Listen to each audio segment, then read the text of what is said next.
ಇವತ್ತು ನಾನು ಪ್ರಾರ್ಥನೆಗೆ ಅಗೇನ್ಸ್ಟ್ ಇಲ್ಲ, ಪ್ರಾರ್ಥನೆ ಮಾಡಬೇಡಿ ಅಂತ ನಾನು ಹೇಳ್ತಾ ಇಲ್ಲ, ಫಾಸ್ಟಿಂಗ್ ಮಾಡಬೇಡಿ ಅಂತ ನಾನು ಹೇಳ್ತಾ ಇಲ್ಲ. ವಾಕ್ಯ ಇಲ್ಲದೆ ನೀವು ಇದೆಲ್ಲ ಮಾಡ್ತಾಯಿದ್ರೆ ಬೀಜನೇ ಆಗದೆ ನೀರು ಒಯ್ಯೋ ಥರ ಇರ್ತೈತೆ. ಅದಕ್ಕೇ first you should give importance to the word. ವಾಕ್ಯಕ್ಕೆ ನೀವು ಬೆಲೆ ಕೊಡಬೇಕು, ಮುಖ್ಯತ್ವ ಕೊಡಬೇಕು. ಯಾಕೆಂದರೆ ನಿಮ್ಮ ಪ್ರಾರ್ಥನೆನೇ ವಾಕ್ಯವಾಗಿಬಿಡಬೇಕು. ದೇವರು ಈ ಥರ ಇಮೋಷ್ನಲ್ ಆಗಿ ಕೆಲಸ ಮಾಡಲ್ಲ, ಕಣ್ಣೀರಿಗೆ ಕೆಲಸ ಮಾಡಲ್ಲ. ಚೆನ್ನಾಗಿ ತಿಳ್ಕೊಳ್ಳಿ. ನಾವೇನು ಅಂದ್ಕೊಂಡ್ಬಿಡ್ತೀವಿ ಅಂದರೆ ತುಂಬ ಕಣ್ಣೀರಿಟ್ಟರೆ ದೇವ್ರೂ ಬಂದ್ಬಿಟ್ಟು ನೀನು ಅಳೋದು ನೋಡಿ ನನಗೂ ಬೇಜಾರಾಗ್ತೈತೆ, ಏನು ಮಾಡೋದು. ಕೆಲವ್ರು ಹೆಂಗೆ ಅಂದ್ಕೊಂಡ್ಬಿಡ್ತಾರೆ ಅಂದರೆ ಅಳ್ತಾ ಇದೆ ದೇವ್ರು ಹಿಂಗೆ ತಟ್ಬಿಟ್ಟು ಬೇಜಾರು ಮಾಡ್ಕೊಬೇಡಮ್ಮ, ನನಗೂ ಬೇಜಾರಾಗ್ತೈತೆ, ಏನು ಮಾಡೋದು. ನೀನು ಅಳೋದು ನೋಡಿ ನನಗೂ ಅಳು ಬರ್ತೈತಿ, ಏನು ಮಾಡೋದು. ಅಂದರೆ ನಾನು ಏನು ಮಾಡೋಕ್ಕಲ್ಲ, ನೀನು ಏನು ಮಾಡೋಕ್ಕಲ್ಲ, ಹಂಗಾಗ್ಬಿಡ್ತಾನೆ ಬರ. ಅಪ್ಪ, ಈ ಸೋ ಪವರ್ಫುಲ್ ಗಾಡ್, ದೇವರು ಎಲ್ಲವನ್ನ ಮಾಡಿ ಮುಗಿಸಿದ್ದಾರೆ. ಸರ್ವಶಕ್ತನಾದ ದೇವರು. ಎಂಥ ಪರಿಸ್ಥಿತಿಗಳನ್ನು ನಾವು ಚೇಂಜ್ ಮಾಡೋದಕ್ಕೆ ಸಾಧ್ಯ ವಾಕ್ಯನ ಇಟ್ಕೊಂಡು. ಅದಕ್ಕೆ ನಾವು ಕಣ್ಣೀರಾಕಿ ಗೋಳಾಡಿ ಪ್ರಾರ್ಥನೆ ಮಾಡಿದ್ರೆ ದೇವರು ಏನೋ ಕೇಳಿಬಿಡ್ತಾರೆ ಅಂದ್ಬಿಟ್ಟು ಇವತ್ತು ನಾವೇನು ಮಾಡ್ತೀವಿ ಗೊತ್ತಾ, ಒಬ್ಬರೇ ಮಾಡಿದ್ರೆ ದೇವ್ರು ಕೇಳಲ್ಲ. ಒಂದು 3 ಜನನ ಕೂಡಿಸ್ಕೊಂಡು 3 ಜನ ಬನ್ನಿ ಸಿಸ್ಟರ್ ಕೈ ಇಟ್ಕೊಂಡು ಪ್ರೇಯರ್ ಮಾಡೋಣ. 3 ಜನ ಸಾಲಲ್ಲ, ಒಂದು 100 ಜನನ ಕರ್ಕೊಳ್ಳಿ. ಒಂದು ಕಂಪನಿ ಮುಂದೆ ಸ್ಟ್ರೈಕ್ ಮಾಡ್ದಂಗೆ ನಾವೆಲ್ಲರೂ ಏನು ಮಾಡೋಣ, ಬೇಕೇ ಬೇಕು, ನ್ಯಾಯ ಬೇಕು ಅನ್ನಂಗೆ ಇವತ್ತು ಪ್ರಾರ್ಥನೆಗಳು ಆಗೋಯ್ತು. ದೇವರೇ ಏನಾದರೂ ಮಾಡೋದು. ಶಿಲುಬೆಯಲ್ಲಿ ಸತ್ತು ಪ್ರಾಣ ಕೊಟ್ಟಿದ ಮೇಲೆ ಇನ್ನು ಏನು ಮಾಡಬೇಕು ಅಂತ ಗೊತ್ತಿಲ್ಲ. ನನಗೆ ಇದು ಕೊಡು ಅದು ಕೊಡು ಅಂತಾರಲ್ಲ ಜನ. ದೇವರು ತನ್ನ ಕುಮಾರನನ್ನೇ ಕೊಟ್ಬಿಟ್ರು, ಇನ್ನೇನು ಕೊಡಲ್ಲಪ್ಪ. ಇವು ಕೆಲವರು ಹೇಳ್ತಾರೆ ನೋಡಿ, ಅದೆಲ್ಲ ನೀವು ಎದುರು ನೋಡಬಾರ್ದು, ಆಶೀರ್ವಾದನೆಲ್ಲ ಎದುರು ನೋಡಬಾರ್ದು. ಮತ್ತು ಇನ್ನೇನಕ್ಕೆ ತಾನೇ ಚರ್ಚಿಗೆ ಬರಬೇಕು? ಬೆಳಿಗ್ಗೆ ಎದ್ದು ರೆಡಿಯಾಗಿ ಸ್ನಾನ ಮಾಡಿ ಟಿಫನ್ ಮಾಡಿ, ಕೆಲವರು ಟಿಫನ್ನೂ ಮಾಡಲ್ಲ ಪಾಪ, ಬೆಳಿಗ್ಗೆ ಹೊತ್ತು ಫಾಸ್ಟಿಂಗಲ್ಲಿ ಹೋಗ್ತಾರೆ ಚರ್ಚಿಗೆ. ಉಪವಾಸದಲ್ಲಿ ಹೋಗಿ ಆಟೋ ಹಿಡ್ಕೊಂಡು ಬಸ್ ಹಿಡ್ಕೊಂಡು ಗಾಡಿಗೆ ಪೆಟ್ರೋಲ್ ಹಾಕ್ಕೊಂಡು ನಾಶವಾಗಿ ಹೋಗೋಕ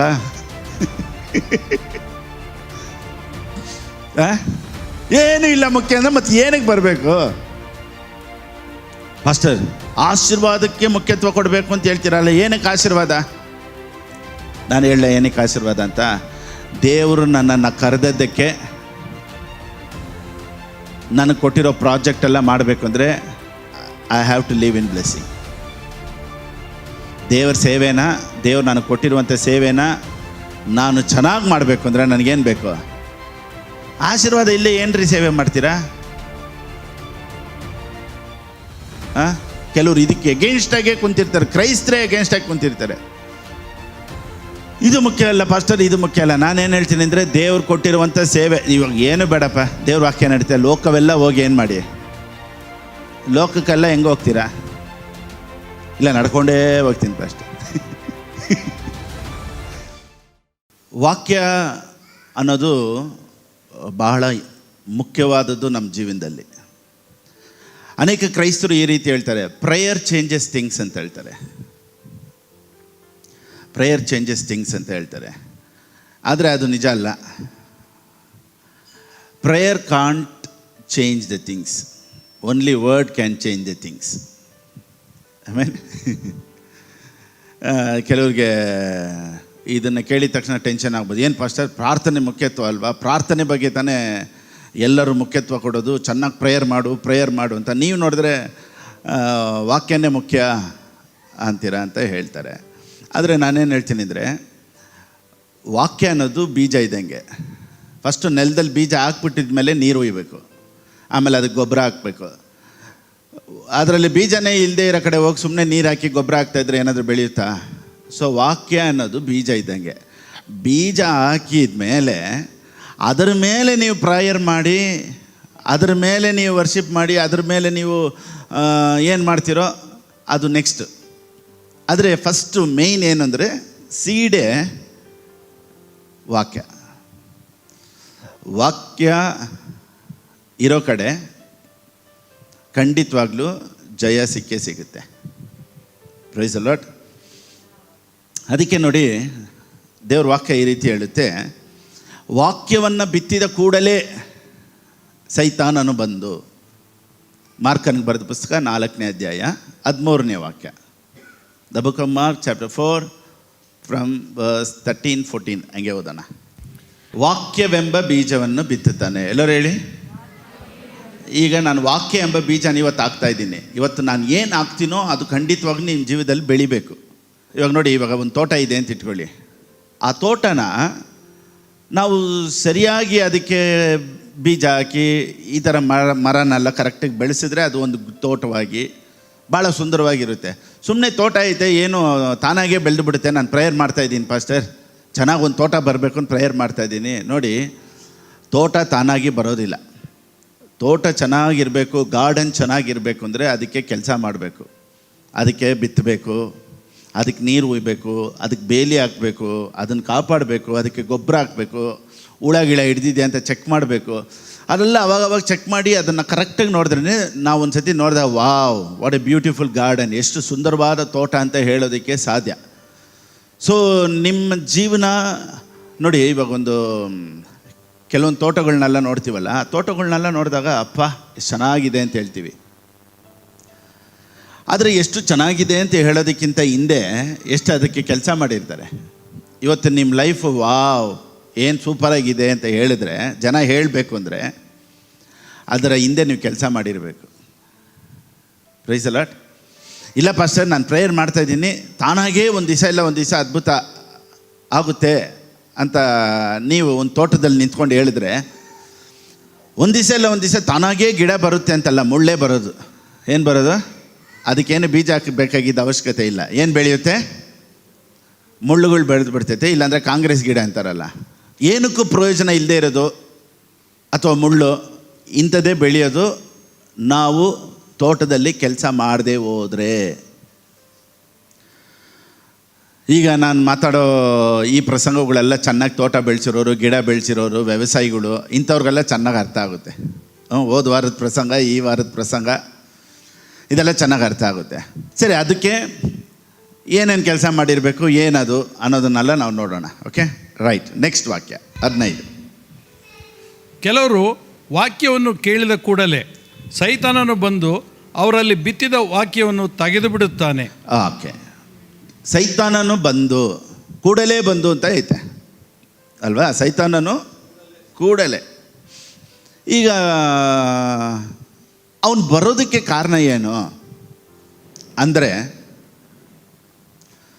ಚೆನ್ನಾಗಿ ನಾವು ತಿಳ್ಕೊಬೇಕು. ಸೈತಾನನಿಗೆ ಗೊತ್ತು ನಾವೇನೂ ಇಲ್ಲ ಅಂತ. ಓಕೆ, ಆದರೆ ನಮ್ಮೊಳಗಡೆ ಇರೋ ವಾಕ್ಯ ಎಷ್ಟು ಬಲವುಳ್ಳದು ಅಂತ ಅವನಿಗೆ ಗೊತ್ತು. Is not afraid of you. ಸೈತಾನನಿಗೆ ನಿಮ್ಮನ್ನು ನೋಡಿ ಭಯ ಇಲ್ಲ, ಆದರೆ ನಿಮ್ಮೊಳಗಡೆ ವಾಕ್ಯ ಹಾಕ್ತೀವಿ ನೋಡಿ, ಆ ವಾಕ್ಯ ನೋಡಿನೇ ಭಯ ಪಡೋದೇ ಹೊರತು ಅವನು ಎಷ್ಟೋ ವರ್ಷಗಳಿಂದ ಜನಗಳು ನೋಡಿಕೊಂಡೇ ಬಂದವನೇ. ಅದಕ್ಕೆ ನಾವು ಹೈಟ್ ವೆಯ್ಟ್ ಎಲ್ಲ ತುಂಬ ಚೆನ್ನಾಗಿದೆ, ಅಥವಾ ನಾವು ತುಂಬ ಕೋಪಿಸ್ಟ್ರು, ನಮಗೆ ತುಂಬ ಶಕ್ತಿ ಇದೆ, ಇದಕ್ಕೆಲ್ಲ ಅವನು ಭಯಪಡಲ್ಲ. ಅವನು ಕೂಡಲೇ ಬರೋದಕ್ಕೆ ಕಾರಣ ಏನು ಅಂದರೆ, ಎಲ್ಲದಕ್ಕಿಂತ ಶಕ್ತಿಯುಕ್ತವಾದಂಥ ಎಲ್ಲದಕ್ಕಿಂತ ಬಲವಾದಂಥ ವಾಕ್ಯ ನಿಮ್ಮೊಳಗಡೆ ಎಲ್ಲಿ ಕೆಲಸ ಮಾಡಿಬಿಡುತ್ತೋ ಅನ್ನೋ ಭಯದಿಂದ ಅವನು ಆ ವಾಕ್ಯನ ಎತ್ತೋದಕ್ಕೆ ಪ್ರಯತ್ನ ಪಡ್ತಾನೆ. Praise the lord. ಈಗ ನಾನು ಹೋದ್ವಾರ ಹೇಳಿದೆ, ಸೈತಾನನು ವಾಕ್ಯನ ಹೆಂಗೆ ಎತ್ತುತ್ತಾನೆ ಅಂದರೆ, ಒಳಗಡೆ ಬಂದು ಎತ್ತೋದಿಲ್ಲ. ನಮಗೆ ಬರುವಂಥ ಔಟರ್ ಸಿಚುವೇಶನ್, ಹೊರಗಡೆ ನಡೆಯುವಂಥ ಪರಿಸ್ಥಿತಿಗಳು, ಅಥವಾ ಹೊರಗಡೆ ಇನ್ನೊಬ್ಬರು ಮಾತನಾಡೋದು, ಅಥವಾ ನಮ್ಮ ಕುಟುಂಬದಲ್ಲ ಪರಿಸ್ಥಿತಿಗಳು ಸರಿ ಇಲ್ಲ ಅನ್ನೋದು, ಇದೆಲ್ಲ ಬಂದಾಗ ಆಟೋಮೆಟಿಕ್ಕಾಗಿ ನಾವು ವಾಕ್ಯನ ಮರ್ತು ಬಿಡ್ತೀವಿ. Praise the lord. ಯಾವಾಗ ನಮಗೆ ಫೇತ್ ಹೊರಟೋಗುತ್ತೆ ಹೇಳಿ? ಇವಾಗ ನೋಡಿ, ಯೇಸುವಿನ ನಾಮದಲ್ಲಿ ನೀವು ಆರೋಗ್ಯವಾಗಿರ್ತೀರ ಅಂತ ಹೇಳಿದ ತಕ್ಷಣ ಮಾರನೇ ದಿವಸ ಜ್ವರ ಬಂದರೆ ಏನಾಗುತ್ತೆ? ಎಲ್ಲ ಸೊಯ್ ಅಂತ ಹೊರಟೋಗುತ್ತೆ. ಏನಪ್ಪ ನಾವು ಚೆನ್ನಾಗಿರ್ತೀವಿ ಅಂದರೂ ನೋಡಿದ್ರೆ ನೆಕ್ಸ್ಟ್ ಡೇನೇ ಜ್ವರ. ಇವಾಗ ನಾನು ಹೇಳ್ತೀನಿ, God is going to bless you. ಇವತ್ತಿರೋದಕ್ಕಿಂತ ನೀವು 100ರಷ್ಟು ಚೆನ್ನಾಗಿರ್ತೀರ, ಆಶೀರ್ವಾದವಾಗಿರ್ತೀರ ಅಂತ ಹೇಳಿದ ತಕ್ಷಣ ಮಾರನೇ ದಿವಸ ಬಾಡಿಗೆ ಕಟ್ಟೋಕ್ಕೂ ಕಾಸಿಲ್ಲ, ಪೆಟ್ರೋಲ್ ಹಾಕೋಕ್ಕೂ ಕಾಸಿಲ್ಲ. ಇವಾಗ ನಾನು ಮಾಡಿದ ಪ್ರಸಂಗ ಜ್ಞಾಪನಕ್ಕೆ ಬರ್ತೈತಾ? ನಮಗೇನೇನೆಲ್ಲ ಯೋಚನೆ ಬರ್ತೋ ಗೊತ್ತಾ? ಛೇ, ಯಾಕೆ ತಾನೆ, ಏನು ಎಷ್ಟೇ ಕಷ್ಟಪಟ್ಟರು ಯಾಕೆ ನನ್ನ ಲೈಫ್ ಹಿಂಗಿದೆ? ಎಲ್ಲರೂ ಚೆನ್ನಾಗಿದ್ದಾರೆ, ನಮಗೆ ಮಾತ್ರ ಯಾಕೆ ಹಿಂಗೆ ನಡೀತೈತೆ? ಯಾಕೆ ನಮ್ಮ ಫ್ಯಾಮ್ಲಿ ಮಾತ್ರ ಹಿಂಗಿದೆ? ನಮ್ಮ ಮಕ್ಕಳು ಮಾತ್ರ ಯಾಕೆ ಹಿಂಗಿದ್ದಾರೆ? ನಮಗೆ ಮಾತ್ರ ಯಾಕೆ ವರಮಾನ ಬರ್ತಾಯಿಲ್ಲ? ನಮ್ಮ ಹತ್ರ ಮಾತ್ರ ಯಾಕೆ ಕಾಸು ಬರೋದಿಲ್ಲ? ಇದೆಲ್ಲ ಓಡೋದ್ರಿಂದ ವಾಕ್ಯ ಏನಾಗ್ಬಿಡ್ತೈತೆ? ನಾಪತ್ತೆ ಆಗಿಬಿಡುತ್ತೆ. ಸೊ ಅವನು ವಾಕ್ಯಕ್ಕೆ ವಿರೋಧವಾಗಿ ಹೇಗೆ ಕೆಲಸ ಮಾಡ್ತಾನೆ ಅಂದರೆ, ನಮಗೆ ನಡೆಯುವಂಥ ಪರಿಸ್ಥಿತಿಗಳಲ್ಲಿ ನಾವು ವಾಕ್ಯನೇ ಮರ್ತು ಬಿಡ್ತೀವಿ. ಅದಕ್ಕೇ ವಾಕ್ಯ ಒಳಗಡೆ ಹಾಕಿದ ತಕ್ಷಣ, ಇವಾಗ ನೋಡಿ, ನಾನು ಇವಾಗ ಪ್ರಾಸ್ಪರಿಟಿ ಬಗ್ಗೆ ಮಾತಾಡ್ತೀನಿ ಅಂದರೆ ಅದಕ್ಕೆ ತಕ್ಕನಂಗೆ ಪರಿಸ್ಥಿತಿಗಳು ಆಪೋಸಿಟಾಗಿ ನಡೆಯೋದ್ರಿಂದ ನಾವು ಅದು ಮರ್ತು ಬಿಡ್ತೀವಿ. ಅದಕ್ಕೇ ಕ್ರೈಸ್ತ ಪರಿಸ್ಥಿತಿಗಳನ್ನು ನೋಡಬಾರ್ದು, ಇರುವಂಥ ಸಿಚುವೇಶನ್ಸ್ ನೋಡಬಾರ್ದು, ವಾಕ್ಯನ ನಂಬಬೇಕು. ಇವತ್ತು ಪರಿಸ್ಥಿತಿಗಳು ಹೇಗಾದರೂ ಇರ್ಬೋದು, ನನಗೆ ಅದ್ರ ಬಗ್ಗೆ ಟೆನ್ಷನ್ ಇಲ್ಲ. ಆದರೆ ನಾನು ಕೇಳ್ತಾ ಇರುವಂಥ ವಾಕ್ಯ, ಪಾಸ್ಟರ್ ಮಾತಾಡ್ತಾ ಇರುವಂಥ ಈ ವಾಕ್ಯದ ಪ್ರಕಾರನೇ ಒಂದು ದಿವಸ ಇಲ್ಲ ಒಂದು ದಿವಸ ನನ್ನ ಲೈಫ್ ಟರ್ನ್ಔಟ್ ಆಗುತ್ತೆ, ನನ್ನ ಲೈಫ್ ಚೇಂಜ್ ಆಗುತ್ತೆ, 100% ನಾನು ಆಶೀರ್ವಾದವಾಗಿರ್ತೀನಿ. ಇವತ್ತು ತಗೊಳ್ಳೋ ಪರಿಸ್ಥಿತಿ ಇರ್ಬೋದು, ಆದರೆ ಒಂದು ದಿನ ಬರುತ್ತೆ ಕೊಡೋ ಪರಿಸ್ಥಿತಿಯಲ್ಲೇ ದೇವ್ರು ನನ್ನನ್ನು ಇಡೋದು ಅನ್ನೋದನ್ನು ಮಾತ್ರ ನಾವು ಮರಿಬಾರ್ದು. ಸೊ ಎಲ್ಲ ಪರಿಸ್ಥಿತಿಗಳಲ್ಲಿ ನಾವು ಹೆಂಗೆ ನಿಲ್ತೀವಿ ಅನ್ನೋದೇ ವಾಕ್ಯನ ಕಾಪಾಡ್ಕೊಳ್ಳೋದಕ್ಕೆ ಅರ್ಥ. ಅದಕ್ಕೆ ಈ ಬ್ಯಾಂಬೂ ಟ್ರೀದು ಒಂದು ಉದಾಹರಣೆ ಹೇಳ್ತಾರೆ. ಈ ಬಂಬು ಮರ ಯಾವ ರೀತಿ ಅಂದರೆ, ಅದು ನಾಟಿದ ತಕ್ಷಣ ಬೆಳೆಯಲ್ವಂತೆ. ಅದು ಎಷ್ಟು ವರ್ಷ ಆಗುತ್ತೆ ಅಂದರೆ, ಅದು ಮೇಲೆ ಆ ಚಿಗುರು ಬರೋದಕ್ಕೆ ಇಟ್ ವಿಲ್ ಟೇಕ್ 4 years ಅಂತೆ. 4 years. ಎಷ್ಟು?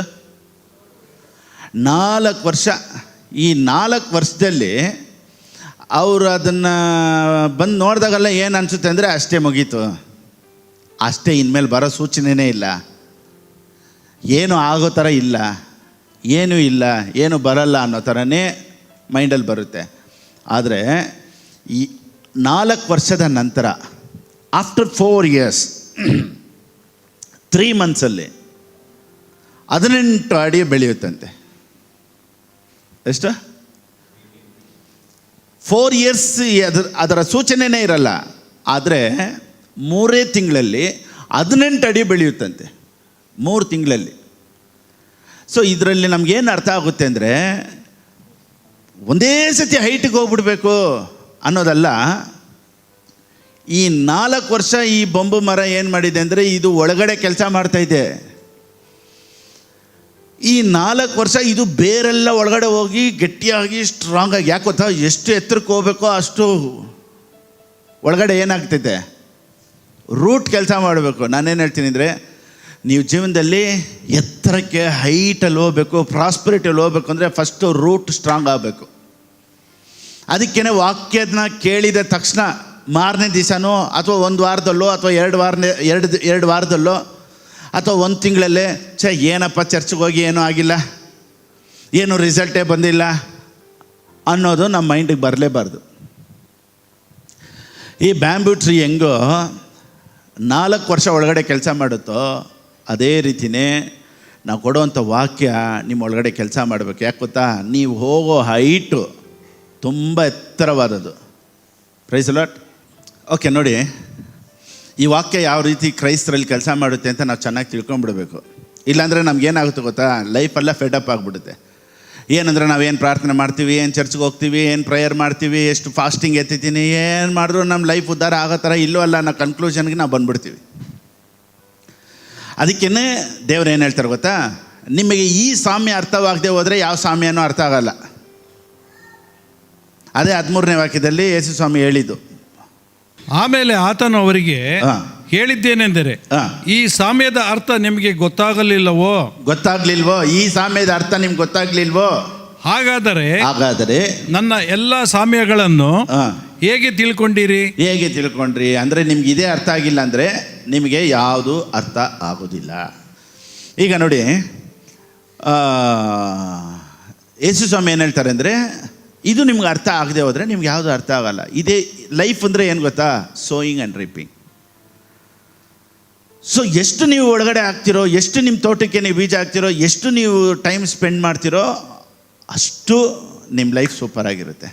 ಸೊ ವಾಕ್ಯ ಇಲ್ಲದೆ ಪ್ರಾರ್ಥನೆ ಹೆಂಗೆ ಗೊತ್ತಾ, ಬೀಜ ಇಲ್ಲದೆ ನೀರು ಹಾಕೋ ಥರ. ಇವತ್ತು ನಾನು ಪ್ರಾರ್ಥನೆಗೆ ಅಗೇನ್ಸ್ಟ್ ಇಲ್ಲ, ಪ್ರಾರ್ಥನೆ ಮಾಡಬೇಡಿ ಅಂತ ನಾನು ಹೇಳ್ತಾ ಇಲ್ಲ, ಫಾಸ್ಟಿಂಗ್ ಮಾಡಬೇಡಿ ಅಂತ ನಾನು ಹೇಳ್ತಾ ಇಲ್ಲ. ವಾಕ್ಯ ಇಲ್ಲದೆ ನೀವು ಇದೆಲ್ಲ ಮಾಡ್ತಾಯಿದ್ರೆ ಬೀಜನೇ ಆಗದೆ ನೀರು ಒಯ್ಯೋ ಥರ ಇರ್ತೈತೆ. ಅದಕ್ಕೇ first you should give importance to the word. ವಾಕ್ಯಕ್ಕೆ ನೀವು ಬೆಲೆ ಕೊಡಬೇಕು, ಮುಖ್ಯತ್ವ ಕೊಡಬೇಕು. ಯಾಕೆಂದರೆ ನಿಮ್ಮ ಪ್ರಾರ್ಥನೆನೇ ವಾಕ್ಯವಾಗಿಬಿಡ್ಬೇಕು. Price lord. ನಿಮ್ಮ ಪ್ರಾರ್ಥನೆ ಹೆಂಗಾಗ್ಬಿಡ್ಬೇಕು? ವಾಕ್ಯನೇ ಪ್ರಾರ್ಥನೆ ಆಗಿಬಿಡ್ಬೇಕು. ಕೆಲವ್ರ ಪ್ರಾರ್ಥನೆ ಹೆಂಗಿರ್ತವೆ ಗೊತ್ತಾ? ವಾಕ್ಯನೇ ಇರಲ್ಲ, ಬೇರೆ ಪ್ರಾರ್ಥನೆ ಮಾಡ್ತಾ ಇರ್ತಾರೆ. ದೇವರೇ ನೀನು ನೋಡ್ತಾ ಇಲ್ವಪ್ಪ, ನಾನು ಹೋಗೋದು ನಿನಗೆ ಕಾಣಿಸ್ತಾ ಇಲ್ವೇನಪ್ಪ, ನಮ್ಮ ಮನೇಲಿ ಅಕ್ಕಿ ಇಲ್ಲ ನೋಡಿಲ್ವೇನಪ್ಪ, ಬೇಳೆ ಇಲ್ಲ ನೋಡಿಲ್ವೇನಪ್ಪ, ನಮ್ಮ ಮಕ್ಕಳು ಇಷ್ಟು ಕಣ್ಣೀರು ಇಡ್ತಾ ಇದ್ದಾರೆ ನೀನು ನೋಡ್ತಾ ಇಲ್ವೇನಪ್ಪ. ಅಂದರೆ ಏನು? ಇದು ಪ್ರಾರ್ಥನೆ ಅಲ್ಲ, ಪೊಲೀಸ್ ಸ್ಟೇಷನಲ್ಲಿ ಕಂಪ್ಲೇಂಟ್ ಬರ್ಕೊಡೋ ಥರ. ನಮ್ಮ ಮನೇಲಿ ಇದು ಕಳ್ದೋಯ್ತು, ಇದು ಅಂದರೆ ದೇವ್ರಿಗೆ ಏನು ಗೊತ್ತಿಲ್ಲ, ಇವ್ರು ಹೋಗಿ ಎಲ್ಲ ಹೇಳ್ಕೊಡೋ ಥರ. ನಿನ್ಗೆ ಇದೆಲ್ಲ ಕಾಣಿಸ್ತಾ ಇಲ್ವಪ್ಪ. ನೋಡಿ, ದೇವ್ರು ಈ ಥರ ಇಮೋಷ್ನಲ್ ಆಗಿ ಕೆಲಸ ಮಾಡಲ್ಲ, ಕಣ್ಣೀರಿಗೆ ಕೆಲಸ ಮಾಡಲ್ಲ. ಚೆನ್ನಾಗಿ ತಿಳ್ಕೊಳ್ಳಿ. ನಾವೇನು ಅನ್ಕೊಂಡ್ಬಿಡ್ತೀವಿ ಅಂದರೆ ತುಂಬ ಕಣ್ಣೀರಿಟ್ಟರೆ ದೇವ್ರೂ ಬಂದ್ಬಿಟ್ಟು ನೀನು ಅಳೋದು ನೋಡಿ ನನಗೂ ಬೇಜಾರಾಗ್ತೈತೆ, ಏನು ಮಾಡೋದು? ಕೆಲವ್ರು ಹೆಂಗೆ ಅನ್ಕೊಂಡ್ಬಿಡ್ತಾರೆ ಅಂದರೆ ಅಳ್ತಾ ಇದೆ ದೇವ್ರು ಹಿಂಗೆ ತಟ್ಬಿಟ್ಟು, ಬೇಜಾರು ಮಾಡ್ಕೊಬೇಡಮ್ಮ, ನನಗೂ ಬೇಜಾರಾಗ್ತೈತೆ, ಏನು ಮಾಡೋದು? ನೀನು ಅಳೋದು ನೋಡಿ ನನಗೂ ಅಳು ಬರ್ತೈತಿ, ಏನು ಮಾಡೋದು? ಅಂದರೆ ನಾನು ಏನು ಮಾಡೋಕ್ಕಲ್ಲ, ನೀನು ಏನು ಮಾಡೋಕ್ಕಲ್ಲ, ಹಂಗಾಗ್ಬಿಡ್ತಾನೆ ಬರ. ಅಪ್ಪ, ಈ ಸೋ ಪವರ್ಫುಲ್ ಗಾಡ್, ದೇವರು ಎಲ್ಲವನ್ನ ಮಾಡಿ ಮುಗಿಸಿದ್ದಾರೆ. ಸರ್ವಶಕ್ತನಾದ ದೇವರು. ಎಂಥ ಪರಿಸ್ಥಿತಿಗಳನ್ನು ನಾವು ಚೇಂಜ್ ಮಾಡೋದಕ್ಕೆ ಸಾಧ್ಯ ವಾಕ್ಯನ ಇಟ್ಕೊಂಡು. ಅದಕ್ಕೆ ನಾವು ಕಣ್ಣೀರಾಕಿ ಗೋಳಾಡಿ ಪ್ರಾರ್ಥನೆ ಮಾಡಿದ್ರೆ ದೇವ್ರು ಏನೋ ಕೇಳಿಬಿಡ್ತಾರೆ ಅಂದ್ಬಿಟ್ಟು ಇವತ್ತು ನಾವೇನು ಮಾಡ್ತೀವಿ ಗೊತ್ತಾ? ಒಬ್ಬರೇ ಮಾಡಿದ್ರೆ ದೇವ್ರು ಕೇಳಲ್ಲ. ಒಂದು 3 ಜನನ ಕೂಡಿಸ್ಕೊಂಡು, 3 ಜನ ಬನ್ನಿ ಸಿಸ್ಟರ್ ಕೈ ಇಟ್ಕೊಂಡು ಪ್ರೇಯರ್ ಮಾಡೋಣ. 3 ಜನ ಸಾಲಲ್ಲ, ಒಂದು 100 ಜನನ ಕರ್ಕೊಳ್ಳಿ. ಒಂದು ಕಂಪನಿ ಮುಂದೆ ಸ್ಟ್ರೈಕ್ ಮಾಡ್ದಂಗೆ ನಾವೆಲ್ಲರೂ ಏನು ಮಾಡೋಣ? ಬೇಕೇ ಬೇಕು, ನ್ಯಾಯ ಬೇಕು ಅನ್ನಂಗೆ ಇವತ್ತು ಪ್ರಾರ್ಥನೆಗಳಾಗೋಯ್ತು. ದೇವರೇ ಏನಾದರೂ ಮಾಡೋದು. ಶಿಲುಬೆಯಲ್ಲಿ ಸತ್ತು ಪ್ರಾಣ ಕೊಟ್ಟಿದ ಮೇಲೆ ಇನ್ನು ಏನು ಮಾಡಬೇಕು ಅಂತ ಗೊತ್ತಿಲ್ಲ. ಇದಕ್ಕಿಂತ ಮಾಡೋದು ಏನಾದರೂ ಒಂದು ಇದೆಯಾ? ಅಪ್ಪ, ಶಿಲುಬೆಯಲ್ಲಿ, ಅದಕ್ಕೆ ನಾನು ಓದ್ಸತಿ ಕನ್ಕ್ಲೂಷನಲ್ಲಿ ನಾನು ಓದ್ ಮೆಸೇಜಲ್ಲಿ ಹೇಳಿದೆ, ನಾನು ಇದು ಕೊಡು ಅದು ಕೊಡು ಅಂತಾರಲ್ಲ ಜನ. ದೇವರು ತನ್ನ ಕುಮಾರನನ್ನೇ ಕೊಟ್ಬಿಟ್ರು, ಇನ್ನೇನು ಕೊಡಲ್ಲಪ್ಪ. ಯಾವ್ದು ಕೊಡಬೇಕು? ನೋಡಿ, ನಿಮ್ಮ ಹತ್ರ ಯೇಸುನೇ ಇದ್ದಾರೆ. ಎಲ್ಲರೂ ಹೇಳಿ, ಯೇಸುನೇ ನಿನ್ನ ಜೊತೆ ಇದ್ಮೇಲೆ ನಿನ್ನ ಹತ್ರ ಯಾವ್ದು ಬರಲ್ಲ. ಯಾರನ್ನ ಜೊತೆಲಿ ಇಟ್ಕೊಂಡಿದ್ದೀವಿ ಅಂತ ಚೆನ್ನಾಗಿ ಇಟ್ಕೊಳ್ಳಿ ಗ್ಯಾಪ್ನ. ಸೊ ಸ್ಪಿರಿಚುವಲ್ ವರ್ಲ್ಡಲ್ಲಿ ನಾವು ಕೆಲಸ ಮಾಡಿದಾಗ, ಸ್ಪಿರಿಚುವಲ್ ವರ್ಲ್ಡ್ಗೆ ವಾಕ್ಯ ಹಾಕಿದಾಗ, ನಮ್ಮ ಮೈಂಡಲ್ಲಿ ನಾವು ವಾಕ್ಯ ಹಾಕಿದಾಗ ಹೊರಗಡೆ ಪರಿಸ್ಥಿತಿಗಳು ಖಂಡಿತವಾಗಲೂ ಬದಲಾವಣೆ ಆಗುತ್ತೆ. ಆದರೆ ಇವತ್ತು ಜನ ನೋಡಿ, ಆಧ್ಯಾತ್ಮಿಕ ಜೀವಿತಕ್ಕೆ ಎಫರ್ಟ್ ಹಾಕಲ್ಲ, ಆದರೆ ಬೇರೆ ಸಂಪಾದನೆ ಮಾಡೋಕ್ಕೆ ಎಲ್ಲ ಎಫರ್ಟು ಮಾಡ್ತಾರೆ. ಎಲ್ಲ ಎಫರ್ಟು ಮಾಡಿ they will waste the time. 1 Timothy chapter 4 verse 8. 1 ತಿಮೋತಿಯನಿಗೆ ಬರೆದ ಪುಸ್ತಕ 4ನೇ ಅಧ್ಯಾಯ 8ನೇ ವಾಕ್ಯ. ದೇಹ ಸಾಧನೆಯು ಸ್ವಲ್ಪ ಮಟ್ಟಿಗೆ ಪ್ರಯೋಜನವಾಗಿದೆ. ಸ್ವಲ್ಪ ಮಟ್ಟಿಗೆ ಪ್ರಯೋಜನವಾಗಿದೆ. ಭಕ್ತಿಯಾದರೋ ಎಲ್ಲ ವಿಧದಲ್ಲೂ ಪ್ರಯೋಜನವಾದದ್ದು. ಎಲ್ಲ ವಿಧದಲ್ಲೂ ಪ್ರಯೋಜನ. ಎಲ್ಲರೂ ಹೇಳಿ, ಪ್ರಯೋಜನ ಎಲ್ಲ ವಿಧದಲ್ಲೂ ಬೇಕಾ? ಭಕ್ತಿ ಬೇಕು. ಭಕ್ತಿ ಅಂದರೆ ಅದಲ್ಲ ಭಕ್ತಿ. ಕೆಲವರು ಭಕ್ತಿ ನಿಂತ ತಕ್ಷಣ ಏನು ಮಾಡ್ಬಿಡ್ತಾರೆ ಗೊತ್ತಾ? ಅದೇ ಭಕ್ತಿ ಅನ್ಕೊತಾರೆ. ಅದಲ್ಲ ಭಕ್ತಿ. ಇನ್ನು ಕೆಲವರು ಭಕ್ತಿ ಅಂದಿದ ತಕ್ಷಣ ಫಾಸ್ಟಿಂಗ್ ಅನ್ಕೊಂಡ್ಬಿಡ್ತಾರೆ. ಉಪವಾಸ ಎತ್ತಬೇಕು ಭಕ್ತಿಯಲ್ಲಿ ಅಂತ. ಅದೂ ಅಲ್ಲ ಭಕ್ತಿ. ಗಾಡ್ಲಿನೆಸ್ ಅನ್ನೋದು ವಾಕ್ಯನ ಒಳಗಡೆ ಆಗ್ತಾ ಆಗ್ತಾ ಆಗ್ತಾ ಆಗ್ತಾ ತಾನಾಗೆ ಎಲ್ಲ ಬಂದ್ಬಿಡುತ್ತೆ. Praise the lord. So godliness is profitable for all things. So ಆಧ್ಯಾತ್ಮಿಕ ಜೀವಿತ ನಮಗೆ ಆಶೀರ್ವಾದನ ತಗೊಬರುವಂಥದ್ದಾಗಿದೆ. ಆಧ್ಯಾತ್ಮಿಕ ಜೀವಿತ ನಮಗೆ ಆಶೀರ್ವಾದಗಳನ್ನು ತರುವಂಥದ್ದಾಗಿದೆ. ಆಶೀರ್ವಾದ ಎಲ್ಲ ಮುಖ್ಯ ಅಲ್ಲ. ಕೆಲವ್ರು ನೋಡಿ ಈ ರೀತಿ ಪ್ರೀಚ್ ಮಾಡಿದ್ರೆ ಆಶೀರ್ವಾದ ಎಲ್ಲ ಮುಖ್ಯ ಅಲ್ಲ. ಚರ್ಚಿಗೆ ಬಂದ್ರ ದೇವ್ರನ್ನ ಮಾತ್ರ ನೋಡಿ, ಪರಿಶುದ್ಧ ಮಾತ್ರ ಇಂಪಾರ್ಟೆಂಟ್ ಅಂದರೆ ಇವಾಗ ಕೆಲವ್ರು ಹೇಳ್ತಾರೆ ನೋಡಿ, ಅದೆಲ್ಲ ನೀವು ಎದುರು ನೋಡಬಾರ್ದು, ಆಶೀರ್ವಾದನೆಲ್ಲ ಎದುರು ನೋಡಬಾರ್ದು. ಮತ್ತು ಇನ್ನೇನಕ್ಕೆ ತಾನೇ ಚರ್ಚಿಗೆ ಬರಬೇಕು? ಬೆಳಿಗ್ಗೆ ಎದ್ದು ರೆಡಿಯಾಗಿ ಸ್ನಾನ ಮಾಡಿ ಟಿಫನ್ ಮಾಡಿ, ಕೆಲವರು ಟಿಫನ್ನೂ ಮಾಡಲ್ಲ ಪಾಪ, ಬೆಳಿಗ್ಗೆ ಹೊತ್ತು ಫಾಸ್ಟಿಂಗಲ್ಲಿ ಹೋಗ್ತಾರೆ ಚರ್ಚಿಗೆ. ಉಪವಾಸದಲ್ಲಿ ಹೋಗಿ ಆಟೋ ಹಿಡ್ಕೊಂಡು, ಬಸ್ ಹಿಡ್ಕೊಂಡು, ಗಾಡಿಗೆ ಪೆಟ್ರೋಲ್ ಹಾಕ್ಕೊಂಡು ನಾಶವಾಗಿ ಹೋಗೋಕ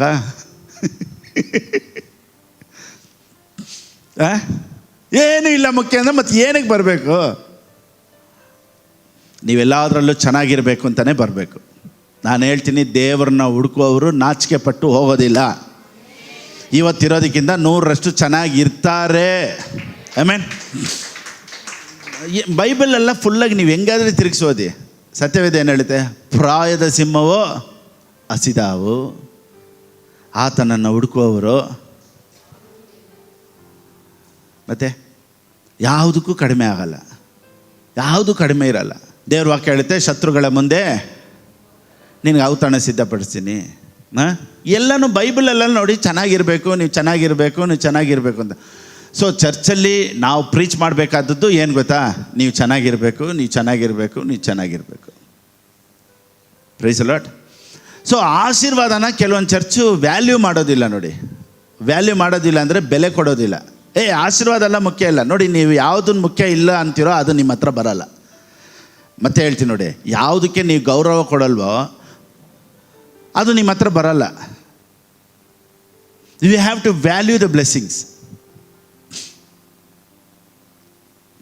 ಪಾಸ್ಟರ್, ಆಶೀರ್ವಾದಕ್ಕೆ ಮುಖ್ಯತ್ವ ಕೊಡಬೇಕು ಅಂತ ಹೇಳ್ತೀರಲ್ಲ, ಏನಕ್ಕೆ ಆಶೀರ್ವಾದ? ನಾನು ಹೇಳಲ್ಲ ಏನಕ್ಕೆ ಆಶೀರ್ವಾದ ಅಂತ. ದೇವರು ನನ್ನನ್ನು ಕರೆದದ್ದಕ್ಕೆ, ನನಗೆ ಕೊಟ್ಟಿರೋ ಪ್ರಾಜೆಕ್ಟ್ ಎಲ್ಲ ಮಾಡಬೇಕು ಅಂದರೆ I have to live in blessing.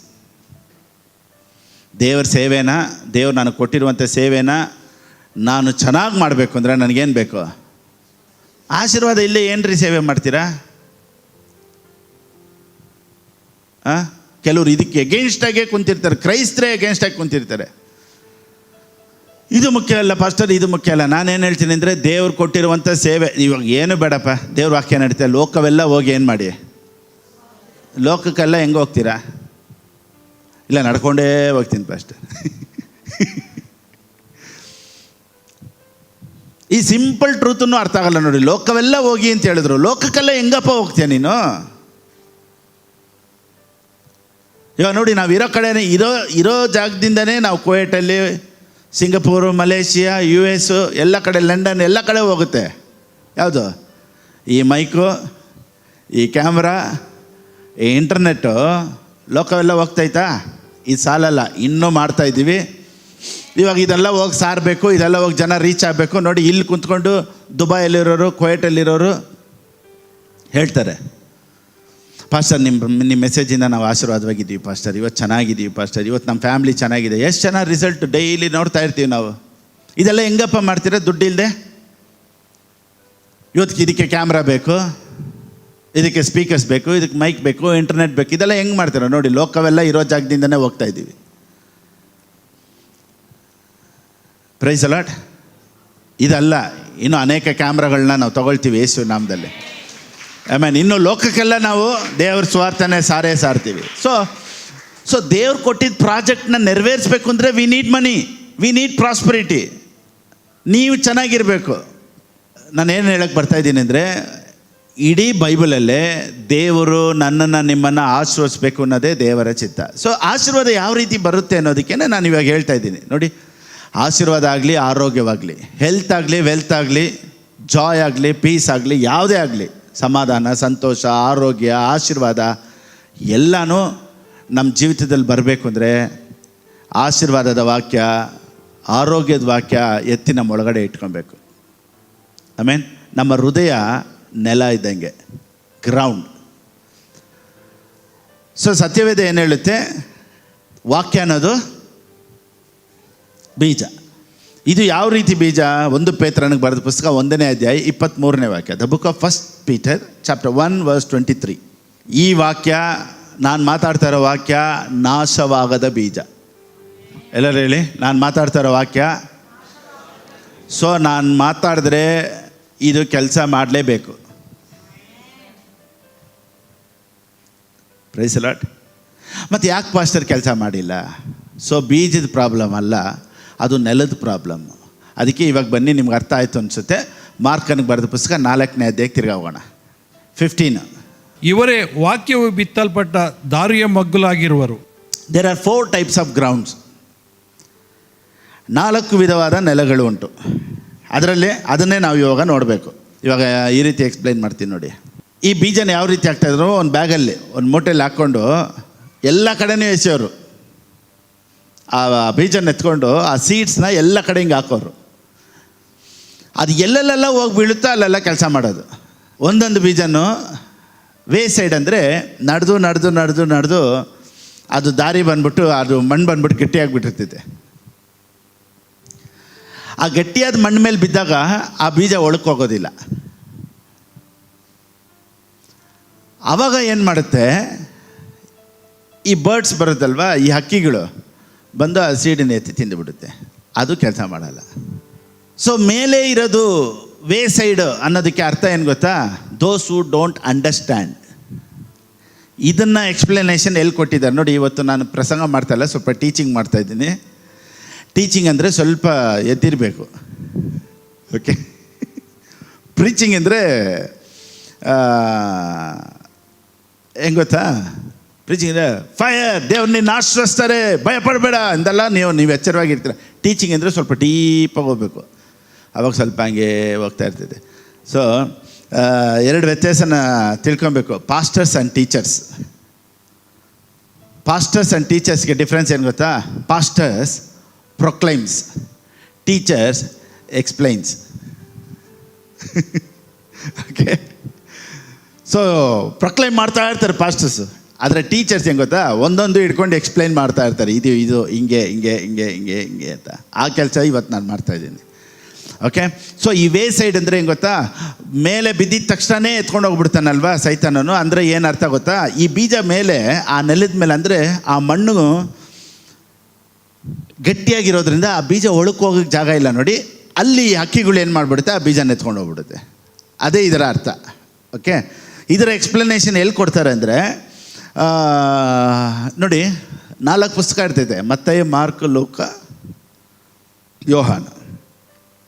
ಈ 4 ಆಥರ್ಸನ್ನು ಒಬ್ಬೊಬ್ಬರು ಒಂದೊಂದು ರೀತಿಯಲ್ಲಿ ಎಕ್ಸ್ಪ್ಲೈನ್ ಮಾಡಿರ್ತಾರೆ. ಅದಕ್ಕೆ ನಾವು 4 ಕಂಪೇರ್ ಮಾಡಬೇಕು. ಸೊ ವೇ ಸೈಡಲ್ಲಿ ಬಿದ್ದಿದ್ದು ಹೆಂಗೆ, ಇದಕ್ಕೆ ಮತ್ತಾಯನ ಏನು ಎಕ್ಸ್ಪ್ಲೈನ್ ಮಾಡ್ತಾನೆ ಅಂದರೆ, the book of Matthew chapter 13 verse 19. ಮತ್ತಾಯನಿಗೆ ಬರೆದ ಪುಸ್ತಕ 13ನೇ ಅಧ್ಯಾಯ 19ನೇ ವಾಕ್ಯ. ಯಾವನಾದರೂ ಪರಲೋಕ ರಾಜ್ಯದ ವಾಕ್ಯವನ್ನು ಕೇಳಿ ತಿಳುಕೊಳ್ಳದೇ ಇರುವಲ್ಲಿ ಸೈತಾನನು ಬಂದು ಆ ಮನುಷ್ಯನ ಮನಸ್ಸಿನಲ್ಲಿ ಬಿತ್ತಿದ್ದನ್ನು ತೆಗೆದು ಹಾಕುತ್ತಾನೆ. ಸೊ ಯಾರ ಮನಸ್ಸಿಂದ ಎತ್ತಕ್ಕೆ ಸಾಧ್ಯ ಅಂತೆ, ಯಾರಿಗೆ ಅಂಡರ್ಸ್ಟ್ಯಾಂಡ್ ಆಗಲ್ವೋ ಅಲ್ಲೇ ಅವನು ಎತ್ತದಂತೆ. ಸೊ ಮತ್ತಾಯನ ಯಾವ ರೀತಿ ಎಕ್ಸ್ಪ್ಲೇನ್ ಮಾಡ್ತಾನಂದರೆ, ಅಂಡರ್ಸ್ಟ್ಯಾಂಡ್ ಆಗಿಬಿಟ್ರೆ ಸೈತಾನ ಎತ್ತಕ್ಕಾಗಲ್ಲ. ನಿನಗೆ ಅಂಡರ್ಸ್ಟ್ಯಾಂಡ್ ಆಗಿಲ್ಲ ಅಂದ್ರೇ ಸೈತಾನನು ಎತ್ತದು. When anyone hears the word of the kingdom and does not understand it, then the wicked one comes and snatches away. So ಅದಕ್ಕೇ ನಾನು ಯಾವಾಗೆಲ್ಲ ಪ್ರಸಂಗ ಮಾಡ್ತೀನೋ ಆವಾಗೆಲ್ಲ ನಿಮಗೆ ಅಂಡರ್ಸ್ಟ್ಯಾಂಡ್ ಆಗುತ್ತಾ ಅಂತ ನೋಡಿ ಮಾತಾಡ್ತಾ ಇರ್ತೀನಿ. ಕೆಲವ್ರು ಹೇಳ್ತಾರೆ, ಫೇಸ್ಬುಕ್, ಯೂಟ್ಯೂಬಲ್ಲಿ ನೋಡೋರು ಹೇಳ್ತಾರೆ, ಪಾಸ್ಟರ್ ನೀವು ಪ್ರಸಂಗ ಮಾಡಿದ್ರೆ ನಮ್ಗೆ ಎಷ್ಟು ನೀಟಾಗಿ ಅರ್ಥ ಆಗುತ್ತಲ್ವ ಅಂತಾರೆ. ಯಾಕಂದರೆ ನೋಡಿ, ಯೂಟ್ಯೂಬಲ್ಲಿ ಒಬ್ರು ಕಮೆಂಟ್ ಮಾಡಿದ್ದಾರೆ, ನೀವು ಕೊಡೋ ಒಂದೊಂದು ಉದಾಹರಣೆ, ಎಕ್ಸಾಂಪಲ್ಸ್ ಎಲ್ಲ ನಮ್ಗೆ ಚೆನ್ನಾಗಿ ಅರ್ಥ ಆಗುತ್ತೆ. ಅದಕ್ಕೇ ಅರ್ಥ ಆಗೋ ಥರ ಕೊಡೋದು. ಯಾಕಂದರೆ ಸೈತಾನನ್ನು ಕತ್ಕೊಬಾರ್ದು. ಇವಾಗ ನಾನು ಮಾತಾಡೋದು ಪಾಯಿಂಟ್ ನಂಬರ್ 1, 2, 3, 4 ಏನೋ ಮಾತಾಡ್ಬಿಟ್ಟು ನಾನು ಏನೇನು ಡೈರಿಯಲ್ಲಿ ಬರ್ಕೊಂಬನೋ ಎಲ್ಲ ಮುಗಿದೋಯ್ತು ಅಂತ ನನ್ನ ಕರ್ತವ್ಯ ನಾನು ಮಾಡಿಬಿಟ್ಟು ಹೋಗಬಾರ್ದು. ನಿಮ್ಗೆ ಅರ್ಥ ಆಯ್ತಾ ಅಂತ ನಾನು ನೋಡಬೇಕು. ಸೊ ಟೀಚರ್ ಕೆಲಸ ಏನಂದರೆ ಕರೆಕ್ಟಾಗಿ ಅರ್ಥ ಆಯ್ತಾ, ಅದಕ್ಕೆ ತಿರ್ಗಾ ಕೇಳೋದು ಕ್ವಶನ್, ಅರ್ಥ ಆಯ್ತಾ. ಯಾಕೆಂದರೆ ಸೈತಾನನ್ನು ಎತ್ಕೊಬಾರ್ದು. ಇವಾಗ ನೋಡಿ, ಕೆಲವರು ಪ್ರಸಂಗ ಮಾಡ್ಬೇಕಾರೆ ಈಬ್ರು, ಗ್ರೀಕು ಇದೆಲ್ಲ ಮಾತಾಡ್ತಾರೆ. Sozo, you know the meaning of sozo ಅಂತಾರೆ. ಸೋಜೋನ ನಮ್ಮೂರಲ್ಲಿ ಚೌಚ ಸಿಗ್ತೈತೆ, ಇದ್ಯಾವುದು ಸೋಜೋ? ದ ಪವರ್ ಆಫ್ ಡುನಾಮಿಸ್,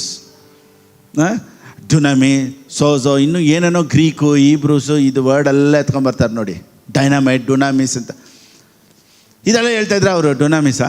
ಹಾಂ, ಪ್ರೈಸ್ ಅಲ್ಲ, ಡುನಾಮಿಸ್. ಸೋಜೋ, ಓಕೆ, ಸರಿ ಪಾಸ್ಟರ್. ಇವ್ರಿಗೇನಂದರೆ ಜನರಿಗೆ ಅರ್ಥ ಆಗದೇ ಇರೋ ಥರ ಕೊಟ್ಟರೆ ತುಂಬ ಅವ್ರು ಬಂದ್ಬಿಟ್ಟು ತುಂಬ ಓದಿರುವಂಥ, ತುಂಬ ಎಜುಕೇಟೆಡ್. ಏನು ಪಾಸ್ಟ್ರು ಕೊಟ್ಟರು ಗೊತ್ತಾ, ಮಾತಾಡ್ಕೊಳ್ತಾರೆ ಒಬ್ಬರು. ಇವತ್ತು ನಮ್ಮ ಪಾಸ್ಟ್ರು ಸೋಜೋ ಬಗ್ಗೆ ಮಾತಾಡೋರು. ಹೌದಾ? ಏನು ಸೋಜೋ ಅಂದರೆ ಅದೇ ಸೋಜೋ.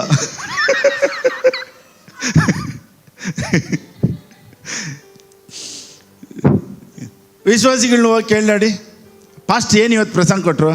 ಸೂಪರಾಗಿ ಕೊಟ್ಟರು. ಏನು ಅಂತ? ತುಂಬ ಫೈರ್ ಆಗಿತ್ತು, ಚೆನ್ನಾಗಿತ್ತು. ಏನು?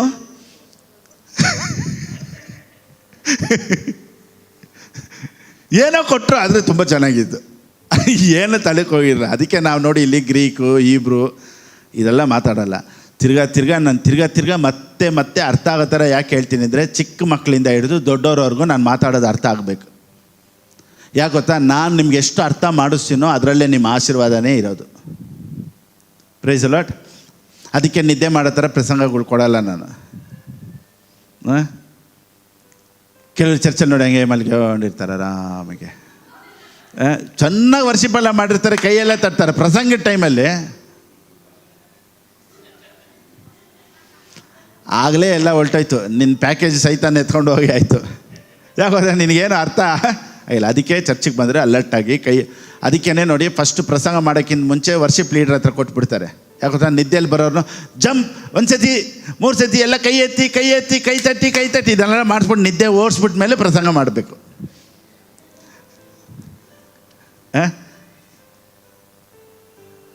3 ಸತಿ ಅಲ್ಲೆಲ್ಲಿ ಹೇಳಿ ನೋಡಿ, ವರ್ಷಿಪ್ ಲೀಡ್ರು PT ಮಾಡಿಸಿರ್ತಾರೆ, ಎಲ್ಲ ಕೊಟ್ಬಿಡ್ತಾರೆ. ಕುಂಡ್ರಿಸೋದು, ಎಬ್ಬರಿಸೋದು, ಕೈ ಎತ್ತೋದು ಇದೆಲ್ಲ ಕೆಲಸ ಮಾಡಿಸ್ಬಿಟ್ಟು ಆಮೇಲೆ ನೋಡಿ ನಾವು ಪ್ರಸಂಗಕ್ಕೆ ಬರೋದು. ಸೊ ಯಾವಾಗೆಲ್ಲ ಪ್ರಸಂಗ ಮಾಡ್ತೀವೋ ನಿಮಗೆ ಅರ್ಥ ಮಾತ್ರ ಆಗಿಬಿಟ್ರೆ ಸೈತಾನನು ಅದನ್ನು ಎತ್ಕೊಳ್ಳೋಕ್ಕೆ ಆಗೋದಿಲ್ಲ. ಈ ಪ್ರಾಸ್ಪರಿಟಿ ರೆವಲೇಷನ್ ನೋಡಿ, ಈ ಹೀಲಿಂಗ್ ರೆವಲೇಷನು, ಪ್ರಾಸ್ಪರಿಟಿ ರೆವಲೇಷನು, ಇದ್ರ ಬಗ್ಗೆ ಎಲ್ಲ ನಾವು ಮತ್ತೆ ಯಾಕೆ ಮಾತಾಡ್ತೀವಿ ಗೊತ್ತಾ? ಅದು ಮಾತ್ರ ಒಳಗಡೆ ಹೋಗ್ಬಿಟ್ರೆ you will never be the same. ನಿಮ್ಮ ಜೀವನ ಇರೋ ಥರ ಇರೋದೇ ಇಲ್ಲ. ಬೇಕಾದ್ರೆ 100% ಚಾಲೆಂಜಾಗಿ ಹೇಳ್ತೀನಿ ನಾನು. ಅದಕ್ಕೆ ಅಲ್ವಾ ಸೈತಾನನ ಇಮಿಡಿಯೇಟ್ ಬರೋದು. ನಿಮಗೆ ಅರ್ಥ ಆಗ್ಬಿಡ್ಬಾರ್ದು. ಅರ್ಥ ಆಗ್ಬಿಡ್ಬಾರ್ದು ಅಂತಲ್ಲ, ಅರ್ಥ ಆಗಿಲ್ಲ ಅಂದ್ರೇ ಅವನು ಎತ್ಕೊಂಡು ಹೋಗೋದೆ. ಅದಕ್ಕೆ ಮತ್ತಾಯನ ಇಲ್ಲಿ ಕ್ಲೀನಾಗಿ ಹೇಳ್ತಾನೆ ನೋಡಿ, the seed that fell on the footpath represent those who hear the message about the kingdom and don't understand it. Then the evil one comes. So whenever I preach, please try to understand. ನಿಮಗೆ ಅರ್ಥ ಆಗುತ್ತಾ ನೋಡ್ಕೊಳ್ಳಿ. ಅದಕ್ಕೆ ಕೆಲವ್ರು ನೋಡಿ ಬರ್ಕೊಳ್ತಾರೆ, ಕೆಲವ್ರು ಗ್ಯಾಪ್ನ ಇಟ್ಕೊಳ್ತಾರೆ. ಅದಕ್ಕೆ ಮೆಡಿಟೇಟ್ ಮಾಡಬೇಕು ನೋಡಿ. ಇವಾಗ ಪ್ರಾಸ್ಪರಿಟಿ ಅಂತ ಹೇಳಿದ ತಕ್ಷಣ, ಹೀಲಿಂಗ್ ಅಂತ ಹೇಳಿದ ತಕ್ಷಣ ನೋಡಿ, ಯೋಶುವನಿಗೆ ದೇವ್ರು ಏನು ಹೇಳ್ತಾರೆ ಗೊತ್ತಾ? ನೀನು ಒಳ್ಳೆ ಸಕ್ಸಸ್ಫುಲ್ಲಾಗಿ ಇರಬೇಕು ಅಂದರೆ ನೀನೇನು ಮಾಡು, ರಾತ್ರಿ ಆಗಲೂ ವಾಕ್ಯವನ್ನು ಧ್ಯಾನಿಸು. ರಾತ್ರಿ ಆಗಲೂ ಧ್ಯಾನ ಮಾಡೋಕ್ಕಾಗುತ್ತಾ? ಆಗುತ್ತೆ ಅಂತೀರಾ? ನೋಡಿ, ಧ್ಯಾನ ಅಂದರೆ ಏನು ಗೊತ್ತಾ?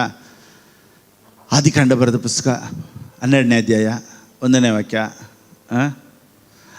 ಧರ್ಮೋಪದೇಶ ಕಾಂಡ ಬರೆದ ಪುಸ್ತಕ 28ನೇ ಅಧ್ಯಾಯ, ಕೀರ್ತನೆ 23:1 ಈ ಥರ ಮಾಡ್ತಾಯಿದ್ರೆ ಧ್ಯಾನ ಅಂತ ಜನ ತಿಳ್ಕೊಳ್ತಾರೆ.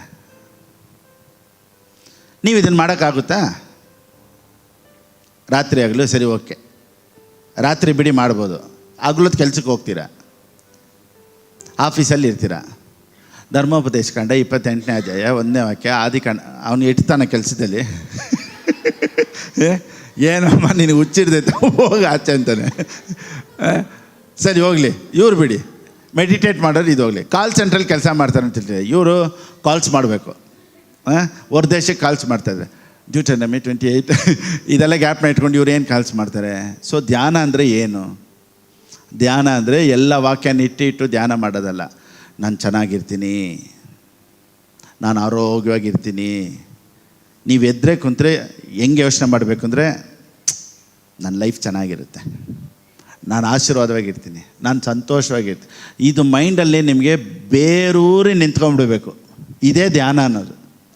ಸರಿ, ಇವಾಗ ಇದಕ್ಕೆ ನಾನು ಒಂದು ಉದಾಹರಣೆ ಕೊಡ್ತೀನಿ ನೋಡಿ. ಎಲ್ಲ ಅಂಡರ್ಸ್ಟ್ಯಾಂಡ್ ಮಾಡೋ ಥರನೇ ಹೇಳೋದು ನಾನು. ಓಕೆ, ಈಗ ಫಸ್ಟ್ ಇದನ್ನೇ ನಾನು ಹೆಂಗೆ ಧ್ಯಾನ ಮಾಡೋದು? ಮಾಡೋಕ್ಕಾಗುತ್ತಾ? ಈಗ ಕೆಲಸ ಮಾಡಿಕೊಂಡೆ ಧ್ಯಾನ ಮಾಡ್ಬೋದಾ ಅನ್ನೋ ಪ್ರಶ್ನೆ ಕೆಲವ್ರಿಗೆ. ಓಕೆ, ಮನೇಲಿ ಜಗಳ, ಹೆಂಡ್ತಿ ಏನೋ ಬೈದ್ಬಿಟ್ಲು, ಇಲ್ಲ ಗಂಡ ಏನೋ ಬೈದ್ಬಿಟ್ಟ, ಮನೇಲಿ ಅಂಡರ್ಸ್ಟ್ಯಾಂಡಿಂಗ್ ಇಲ್ಲ.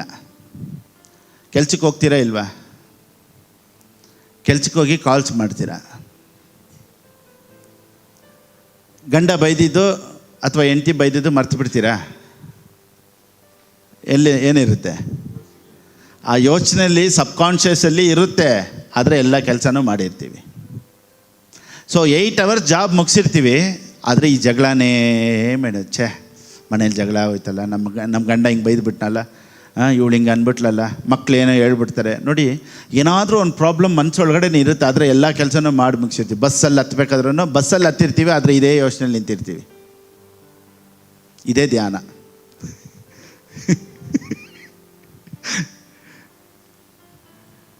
ಸರಿ ಹೋಗಲಿ, ಇದು ಬಿಡಿ. ಲೋನ್ ಕಟ್ಟಬೇಕು, EMI ಕಟ್ಟಬೇಕು, ಬಾಡಿಗೆ ಕಟ್ಟಬೇಕು. ಬೆಡ್ ಮೇಲೆ ಹೋದಾಗಲೇ ನಿಮ್ಗೇನು ಜ್ಞಾಪನ ಇರುತ್ತೆ? ಲೋನ್ ಕಟ್ಟಬೇಕು, ಇಲ್ಲಾಂದರೆ ಬ್ಯಾಂಕ್ ಒಂದು ಬರ್ತಾನೆ. ಗಾಡಿಗೆ EMI ಕಟ್ಟಬೇಕಿಲ್ಲ, ಗಾಡಿ ತೊಗೊಂಡೋಗ್ಬಿಡ್ತಾನೆ. ಹೋಗಿ ಮಲ್ಕೊಂಡ್ರೂ ಏನು ಮಾಡ್ತೀರಾ? ಯೋಚನೆ ಮಾಡ್ತೀರಾ. ಕಾಲ್ಸ್ ಮಾಡಿದ್ರು ಏನು ಮಾಡ್ತೀರಾ? ಯೋಚನೆ ಮಾಡ್ತೀರಾ. ನೋಡಿ, ಏನಾದರೂ ಒಂದು ಯೋಚನೆ ಆಗಿಬಿಟ್ರೆ ಆ ಯೋಚನೆನೇ ಮತ್ತೆ ಮತ್ತೆ ಧ್ಯಾನ ಮಾಡ್ತೀರಲ್ಲ, ಇದನ್ನೇ ಪಾಸಿಟಿವ್ ಆಗಿ ಮಾಡಿಬಿಡಿ. ಏನಂದರೆ, ಎಲ್ಲ ಸಾಲ ನನಗೆ ತೀರುತ್ತೆ, ನಾನು ಚೆನ್ನಾಗಿರ್ತೀನಿ, ನಾನು ಸಂತೋಷವಾಗಿರ್ತೀನಿ, ಇವತ್ತಿಲ್ಲ ನಾಳೆ ನನ್ನ ಲೈಫ್ ಚೇಂಜ್ ಆಗೇ ಆಗುತ್ತೆ, ನಾನು ಜಾಲಿಯಾಗಿರ್ತೀನಿ, ನಾನು ಸುಖವಾಗಿರ್ತೀನಿ. ನೋಡಿ, ಇದನ್ನೇ ಕನ್ವರ್ಟ್ ಮಾಡ್ಕೊಬೇಕು ಅಷ್ಟೇ ಹೊರತು ಧ್ಯಾನ ಅನ್ನೋದು ದೊಡ್ಡದಾಗಿ ಹಂಗೆ ಕುಂತ್ಕೊಂಡು ಅದಕ್ಕೆ ಬರೋದು ಪುಸ್ತಕ 12ನೇ ಅಧ್ಯಾಯ 1ನೇ ವಾಕ್ಯ, ಇದಲ್ಲ ಧ್ಯಾನ. ಸೊ ನಿಮ್ಮ ಯೋಚನೆ ಎಲ್ಲ ಹೆಂಗಾಗ್ಬಿಡ್ಬೇಕು ಅಂದರೆ, ನನ್ನ ಫ್ಯೂಚರ್ ಚೆನ್ನಾಗಿರುತ್ತೆ, ಇವತ್ತು ಒಂದು ವೇಳೆ ನನಗೆ ಹಿಂಗೆ ಕಷ್ಟ ಇರ್ಬೋದು, ನಾಳೆ ಮಲಗಿ ಎದ್ದಿದ ತಕ್ಷಣ ನಾಳೆ ಸಡನ್ನಿಗೆ ಚೇಂಜ್ ಆಗ್ಬೋದು, ನಾಳೆ ನನಗೆ ಯಾರಾದರೂ ಒಬ್ರು ಕೊಡ್ತಾರೆ, ನಾಳೆ ನನಗೆ ಅದ್ಭುತ ನಡೆಯುತ್ತೆ, ಸಡನ್ನಿಗೆ ನನ್ನ ಕೆಲಸದ ಮೇಲೆ ಇಂಕ್ರಿಮೆಂಟ್ ನಡೆಯುತ್ತೆ, ಆಮೇಲೆ ನನಗೆ ಯಾರಾದರೂ ಒಬ್ರು ಸಹಾಯ ಮಾಡೋಕ್ಕೆ ಬರ್ತಾರೆ, ನನ್ನ ಲೈಫ್ ಸಡನ್ನಿಗೆ ಚೇಂಜ್ ಆಗಿಬಿಡುತ್ತೆ, ಸಡನ್ನಿಗೆ ನನಗೆ ಮ್ಯಾನೇಜರ್ ಪೋಸ್ಟ್ ಸಿಗ್ಬೋದು, ಸಡನ್ನಿಗೆ ನಾಳೆ ನಾನು ಒಂದು ಬಿಸ್ನೆಸ್ ಮಾಡ್ಬೋದು. ಏನಾಗುತ್ತೋ ಗೊತ್ತಿಲ್ಲ, ನಾಳೆ ಯಾರು ಬಂದು ನಮ್ಮ ಲೈಫ್ ಟರ್ನ್ಔಟ್ ಮಾಡ್ತಾರೆ ಅಂತ ನಮ್ಗೆ ಗೊತ್ತಾಗಲ್ಲ ರೀ. ಸಡನ್ನಿಗೆ ನಾಳೆ ನಿನ್ನ ಲೈಫು, ನಿನ್ನ ಹಣೆ ಬರನೇ ಚೇಂಜ್ ಆಗಿಬಿಡುತ್ತೆ. When you meditate on this, only when you meditate on this. ಯಾವಾಗ ನೀವು ಇದನ್ನೇ ಧ್ಯಾನ ಮಾಡ್ತಿರೋ, ಅವನು ಈಗ ಹೇಗಿದ್ದಾನೆ ಅಂದರೆ ಅವನ ಒಳಗಿನ ಯೋಚನೆಯಂತೆಯೇ ಅವನು ಇದ್ದಾನೆ. ಸತ್ಯವೇದ ಏನು ಹೇಳುತ್ತೆ? ಅವನು ಹೇಗಿದ್ದಾನೆ? ಸೊ ಹೊರಗಡೆ ಪರಿಸ್ಥಿತಿಗಳು ಚೇಂಜ್ ಆಗಬೇಕಂದ್ರೆ ಫಸ್ಟು ಚರ್ಚಿಗೆ ಹೋಗೋದೇನಕ್ಕೆ ಗೊತ್ತಾ? ನಮ್ಮ ಒಳಗಡೆ ಮೆಂಟಾಲಿಟಿ ಚೇಂಜ್ ಮಾಡ್ಕೊಬೇಕು. ಅದಕ್ಕೆ ನಾವು ಚರ್ಚಿಗೆ ಹೋಗ್ಬೇಕು. ನಾವು ಅಟೆಂಡೆನ್ಸ್ ಹಾಕೋಕ್ಕೋ ಅಥವಾ ಸುಮ್ಮನೆ ಚರ್ಚಿಗೆ ಹೋಗಿ ತಲೆ ತೋರಿಸ್ಕೊಂಬರೋಣ ಅನ್ನೋದಕ್ಕೋ ಹೋಗ್ಬಾರ್ದು. ಒಂದು ಸತಿ ಚರ್ಚಿಗೆ ಬಂದರೆ ನಮ್ಮ ಲೈಫಲ್ಲಿ ನಮ್ಮ ಮೈಂಡ್ ಸೆಟ್ ಎಲ್ಲ ಚೇಂಜ್ ಆಗಬೇಕು. ನೋ, ಹಳೇದೆಲ್ಲ ಡಿಲೀಟ್ ಮಾಡು, ಹೊಸ್ದಾಗಿ ನಾನು ನಿಮ್ಮ ತುಂಬಿಸ್ತೀನಿ. ಯೇಸುವಿನ ನಾಮದಲ್ಲಿ ನೀನು ಚೆನ್ನಾಗಿರ್ತೀಯ, ಯೇಸು ನಾಮದಲ್ಲಿ ನೀವು ಚೆನ್ನಾಗಿರ್ತೀರ. ನಿಮ್ಮ ಮಕ್ಕಳಿಗೆ ಸಡನ್ನಿಗೆ ಸಹಾಯ ಮಾಡೋರು ಬರ್ತಾರೆ, ಸಡನ್ನಿಗೆ ನಿಮ್ಮ ಮಕ್ಕಳು ಇಂಟರ್ನ್ಯಾಷನಲ್ ಸ್ಕೂಲಲ್ಲಿ ಓದ್ಬೋದು. ಆಮೇಲೆ ಡಾಕ್ಟ್ರ್ ಹೇಳಿರ್ತಾರೆ, ಇದು ಈ ಕಾಯಿಲೆ ವಾಸಿನೇ ಆಗಲ್ಲ, ಸಡನ್ನಿಗೆ ರಿಪೋರ್ಟೇ ಚೇಂಜ್ ಆಗಿರ್ತೈತೆ. ಯಾಕೆ ಗೊತ್ತಾ? ನೀನು ಹಂಗೇ ಧ್ಯಾನ ಮಾಡ್ತಾ ಇರೋದ್ರಿಂದ ರಿಪೋರ್ಟೆಲ್ಲ ಚೇಂಜ್ ಆಗ್ತಾಯಿದೆ. ಇವಾಗ BP ಚೇಂಜ್ ಆಗ್ತಾಯಿದೆ, ಡಯಾಬಿಟೀಸ್ ಚೇಂಜ್ ಆಗ್ತಾಯಿದೆ, ಕ್ಯಾನ್ಸರ್ ಚೇಂಜ್ ಆಗ್ತಾಯಿದೆ. ಯಾಕೆ ಗೊತ್ತಾ? ಈ ವಾಕ್ಯ ಅಷ್ಟು ಪವರ್ಫುಲ್ ಆದದ್ದು. ಸೊ ಸತ್ಯವೇದ ಏನು ಹೇಳುತ್ತೆ ಅಂದರೆ, ಇಂಪೆರಿಷಬಲ್ ಸೀಡ್ ಅಂದರೆ ನಾಶವಾಗದಂಥ ಬೀಜ. ಸೊ ಈ ಬೀಜದ ಬಗ್ಗೆ ಏನು ಪ್ರಾಬ್ಲಮ್ ಇಲ್ಲ. ಆದರೆ ಪ್ರಾಬ್ಲಮ್ ಎಲ್ಲ ಏನು ಗೊತ್ತಾ? ನೆಲದ ಪ್ರಾಬ್ಲಮ್ಮು. ಸೊ ಒಂದು ಬೀಜ ಇಲ್ಲಿ ಬಿದ್ದುಬಿಡ್ತು, ಎಲ್ಲಿ? ವೇಸೈಡ್ ಅಂದರೆ ಗಟ್ಟಿಯಾದ ಮಣ್ಣು, ದಾರಿಯಲ್ಲಿ ಬಿದ್ದುಬಿಡ್ತು. ಸೊ ದಾರಿಯಲ್ಲಿ ಬಿದ್ದಿರೋದ್ರಿಂದ ಅದು ಒಳಗಡೆ ಹೋಗಿ ಕೆಲಸ ಮಾಡೋಕ್ಕೆ ಚಾನ್ಸ್ ಇಲ್ಲ. ನೆಕ್ಸ್ಟ್, ತಮಗೆ ಬೇರಿಲ್ಲದ ಕಾರಣ ಇವರು ಸ್ವಲ್ಪ ಕಾಲ ಮಾತ್ರವೇ ಇದ್ದು ಬಳಿಕ ಆ ವಾಕ್ಯದ ನಿಮಿತ್ತವಾಗಿ ಸಂಕಟವಾಗಲಿ, ಹೊರಗಡೆ ಒಂದು ಸಂಕಟ ಬಂತು, ಒಂದು ಕಷ್ಟ ಬಂತು, ಸಡನ್ ಕೆಲಸ ಹೋಯಿತು, ಏನೋ ಒಂದು ಪ್ರಾಬ್ಲಮ್ ಹೊರಗಡೆ ನಡೆದಿದ ತಕ್ಷಣ ಹಿಂಸೆಯಾಗಲಿ ಬಂದರೆ, ಏನೇ ಒಂದು ಹಿಂಸೆ ಬಂದರೆ ಬೇಗ ಎಡವಿ ಬೀಳುತ್ತಾರೆ, ಬೇಗ ಬಿದ್ದೋಗ್ತಾರೆ. ಇದು ಒಂದು ಗ್ರೂಪ್. ಇವರೇ ಬೀಜ ಬಿದ್ದ ಬಂಡೆಯ ನೆಲವಾಗಿರುವರು. ಬಂಡೆಯ ನೆಲ ಇದು ಎರಡನೇ ನೆಲ. ಮೂರನೇದು, ಇನ್ನು ಕೆಲವರು ವಾಕ್ಯವನ್ನು ಕೇಳಿದಾಗ್ಯೂ ಪ್ರಪಂಚದ ಚಿಂತೆಗಳು, ಐಶ್ವರ್ಯದಿಂದುಂಟಾಗುವ ಮೋಸವು, ಐಶ್ವರ್ಯ, ರಿಚ್ ಆಗಬೇಕು, ಕೆಲಸ ಮಾಡಬೇಕು, OT ಮಾಡಬೇಕು, ಡ್ಯೂಟಿ ಮಾಡಬೇಕು, ಇದೊಂದು ಗ್ರೂಪ್. ಇವ್ರಿಗೆ ಎಷ್ಟೇ ವಾಕ್ಯ ಹಾಕಿದ್ರು ಇವ್ರಿಗೂ ಒಳಗಡೆ ಹೋಗಲ್ಲ. ಮೋಸವು ಇತರ ವಿಷಯಗಳ ಮೇಲಣ ಆಸೆಗಳು ಒಳಗೆ ಸೇರಿ ಆ ವಾಕ್ಯವನ್ನು ಅಡಗಿಸಿ ಬಿಡುವುದರಿಂದ, ಬೇರೆ ಆಸೆ, ಆ ಆಸೆ, ಈ ಆಸೆ, ಸುತ್ತ ಆಸೆ, ವಾಕ್ಯದ ಮೇಲೆ ಕುಂತ್ಕೊಬೇಕು, ವಾಕ್ಯ ಕೇಳಬೇಕು ಅಂತ ಆಸೆ ಅಲ್ಲ, ಎಲ್ಲ ವಿಧವಾದ ಆಸೆ ಇರೋದ್ರಿಂದ ಇವ್ರಿಗೆ ಟೈಮ್ ಕೊಡೋಕ್ಕೆ, ದೇವ್ರ ವಾಕ್ಯಕ್ಕೆ ಟೈಮ್ ಕೊಡೋಕ್ಕೆ ಟೈಮ್ ಇಲ್ಲದೆ ಇರೋದ್ರಿಂದ ಕೊಡದೆ ಫಲವನ್ನು ಕೊಡದೆ ಇರುತ್ತಾರೆ. ಇವ್ರು ಫಲ ಕೊಡೋಕ್ಕೆ ಆಗಲ್ಲ. ಇವರೇ ಮುಳ್ಳುಗಿಡಗಳಲ್ಲಿ ಬೀಜ ಬಿದ್ದ ನೆಲವಾಗಿರುವರು. ಇದು ಮುಳ್ಳುಗಿಡ. Price the lord. 4ನೇ ನೆಲ ಒಂದಿದೆ ನೋಡಿ. ಮತ್ತೆ ಕೆಲವರು ವಾಕ್ಯವನ್ನು ಕೇಳಿ ಕೈಕೊಂಡು 30ರಷ್ಟಾಗಲಿ 60ರಷ್ಟಾಗಲಿ 100ರಷ್ಟಾಗಲಿ ಫಲವನ್ನು ಕೊಡುತ್ತಾರೆ. ಇವರೇ ಬೀಜ ಬಿದ್ದ ಒಳ್ಳೆಯ ನೆಲವಾಗಿರೋರು ಅಂದನು. ಆಮೇನ್. ಇದು ಗುಡ್ ಗ್ರೌಂಡ್. ಇವರು ಹಿಂಸೆ ಆಗಲಿ ಹೋರಾಟ ಆಗಲಿ ಏನೇ ಬಂದರೂ ಸ್ಟ್ರಾಂಗಾಗಿ ನಿಂತ್ಕೊಳ್ತಾರೆ ನೋಡಿ. ನೋ ಪ್ರಾಬ್ಲಮ್ ಪಾಸ್ಟರ್, ನನಗೆ ಗೊತ್ತು ನೀವು ಹೇಳಿದ ಪ್ರಸಂಗ, ನೀವು ಮಾಡಿದ ವಾಕ್ಯ ನನಗೇನೆ. ಇವತ್ತಿರೋ ಪರಿಸ್ಥಿತಿಗಳು ಒಂದು ವೇಳೆ ನನಗೆ ಎದುರಾಗಿ ಬದರಾಗಿ ಇರ್ಬೋದು, ಆದರೆ ನನಗೊಂದು ಮಾತ್ರ ಗೊತ್ತು, ಖಂಡಿತವಾಗ್ಲೂ ನೆರವೇರುತ್ತೆ ಅಂತ. ವಾಕ್ಯದ ಮೇಲೆ ನಿಂತ್ಕೊಳ್ಳೋರು 100ರಷ್ಟು, ಫಸ್ಟ್ ಒಂದು 30, ಆಮೇಲೆ 60, ಆಮೇಲೆ 100ರಷ್ಟಕ್ಕೆ ಬಂದುಬಿಡ್ತಾರೆ. ಬ್ಲೆಸ್ಸಿಂಗು ಒಂದೇ ಸತಿ ಕೋಟಿಗೆ ಪ್ರೇಯರ್ ಮಾಡ್ತಾ ಇರ್ತಾರೆ. ಕೋಟಿಗೆ ಬರಲ್ಲ, ಫಸ್ಟು 1,00,000, ಫಸ್ಟು 1,000, 1,00,000, ಆಮೇಲೆ ಕೋಟಿ. ಕೆಲವರು ನೋಡಿ ಒಂದೇ ಸತಿ ದೇವರೇ 100 crores ಬೇಕು ಅಂತಾರೆ. 30ರಷ್ಟು ಫಸ್ಟು. ಎಷ್ಟು? 30. ಫಸ್ಟು 1000ದಲ್ಲಿ, ಆಮೇಲೆ 1,00,000ದಲ್ಲಿ, ಆಮೇಲೆ ದೇವರು ಕೋಟಿಯಲ್ಲಿ ನಿಮ್ಮನ್ನು ಕರ್ಕೊಂಡು ಹೋಗ್ತಾರೆ. ಇವಾಗ 1000ದಲ್ಲಿ ಇದ್ದೀರಾ, ಎಕ್ಸ್ಪೆಕ್ಟ್ ಲ್ಯಾಕ್ಸ್. 1,00,000ಕ್ಕೆ ಎದುರು ನೋಡಿ. ಏನೇ ಪರಿಸ್ಥಿತಿ ಬಂದರೂ ಈ ವಾಕ್ಯ ಕೆಲಸ ಮಾಡುತ್ತೆ ಅನ್ನೋ ನಂಬಿಕೆ ನಮಗೆ ಇರಲಿ. Praise the lord. ನೋಡಿ, ಇದನ್ನು ಒಳಗಡೆ ಇಟ್ಟು ಕಾಪಾಡ್ಕೊಳ್ಳೋದು ಎಂಥ ಪರಿಸ್ಥಿತಿಯಲ್ಲೂ ತುಂಬ ಕಷ್ಟವಾದದ್ದು. ಒಂದು ನಮಗೆ ಬರುವಂಥ ಸಮಸ್ಯೆಗಳಲ್ಲಿ ನಮ್ಮ ಒಳಗಡೆ ಇರುವಂಥ ವಾಕ್ಯನ ಕೆಲವೊಂದು ಸತಿ ಮರ್ತು ಬಿಡ್ತೀವಿ. ನಾವು ಮರೆಯೋ ಪರಿಸ್ಥಿತಿಗಳು ಬರುತ್ತೆ, ಸಂದೇಹಗಳು ಬರುತ್ತೆ, ಡೌಟ್ಗಳು ಬರುತ್ತೆ. ನಿಜವಾಗ್ಲೂ ದೇವ್ರು ಕೆಲಸ ಮಾಡ್ತಾರಾ? ನಿಜವಾಗ್ಲೂ ದೇವರಿದ್ದಾರಾ? ಅದಕ್ಕೆ ನಾನು ಹೋದ್ಸತಿ ಹೇಳಿದೆ, ದೇವರಿದ್ದಾರೆ ಅನ್ನೋದನ್ನು ಎಕ್ಸ್ಟರ್ನಲ್ ಫೀಲಿಂಗ್ಸಲ್ಲಿ ನಾವು ಹೋಗಬಾರ್ದು, ಇಂಟರ್ನಲ್ ಫೀಲಿಂಗ್ಸಲ್ಲಿ ಹೋಗ್ಬೇಕು. ಹೊರಗಡೆ ಪರಿಸ್ಥಿತಿಗಳಲ್ಲಿ ನಾವು ದೇವರಿದ್ದಾರಾ ಇಲ್ಲವಾ ಅಂತ ನಾವು ಪ್ರಯತ್ನ ಪಡಬಾರ್ದು. ಅದಕ್ಕೆ ಆಡಿಬಲ್ ವಾಯ್ಸ್ ಬೇಕು. ದೇವರೇ ನನ್ನೊಂದಿಗೆ ಮಾತನಾಡು, ನಿನ್ನ ಶಬ್ದ ನಾನು ಕೇಳಬೇಕು, ನನ್ನನ್ನು ಹೆಸರಿಟ್ಟು ನೀನು ಕರಿಬೇಕು. ಇದಕ್ಕೆಲ್ಲ ಕೆಲವರು ಫಾಸ್ಟಿಂಗ್ ಹಾಕೊಂಡು ಕುಂತವ್ರು ನೋಡಿ. ಇವತ್ತಿಲ್ಲ ಒಂದು ದಿವಸ ಕೆಲವ್ರಿಗೆ ಏನು ಆಸೆ ಅಂದರೆ ಇವ್ರಿಗೆ ಪ್ರೇಯರ್ ಮಾಡ್ತಾ ಇರಬೇಕು, ಹಿಂದೆಯಿಂದ ಬಂದ್ಬಿಟ್ಟು ಒಬ್ರು ತಟ್ಟಬೇಕು, ಮಗಳೇ ಯಾರೋ ಮುಟ್ಟಿದಂಗಿತ್ತು ಫಸ್ಟ್ ನನಗೆ, ಒಳ್ಳೆಯದು ಮುಟ್ಟಿದ್ರೆ ತಪ್ಪಿಲ್ಲ. ಫಸ್ಟ್ ಹಂಗೇ ಒಂದು ಲೈಟ್ ಬಂತು, ನಾನು ಹಂಗೆ ಪ್ರೇಯರ್ ಮಾಡ್ಬೇಕಾರೆ ಬರಲಿ, ಆಫ್ ಮಾಡಬೇಡಿ, ಒಳ್ಳೆಯದು, ಲೈಟ್ ಬರೋದು ಒಳ್ಳೆಯದು. ಪಾಸ್ಟರ್ ಹಂಗೆ ಕೈಯೆಲ್ಲ ಹಂಗೆ ಕೈಕಾಲೆಲ್ಲ ಹಂಗೆ ನನಗೆ ಹಂಗೆ ಜುಮ್ಮಿಡ್ದು ಬಿಡ್ತು ಪಾಸ್ಟರ್, ಹಂಗೆ ಕೈಕಾಲೆಲ್ಲ ನಡ್ಡಗ್ಬಿಡ್ತು.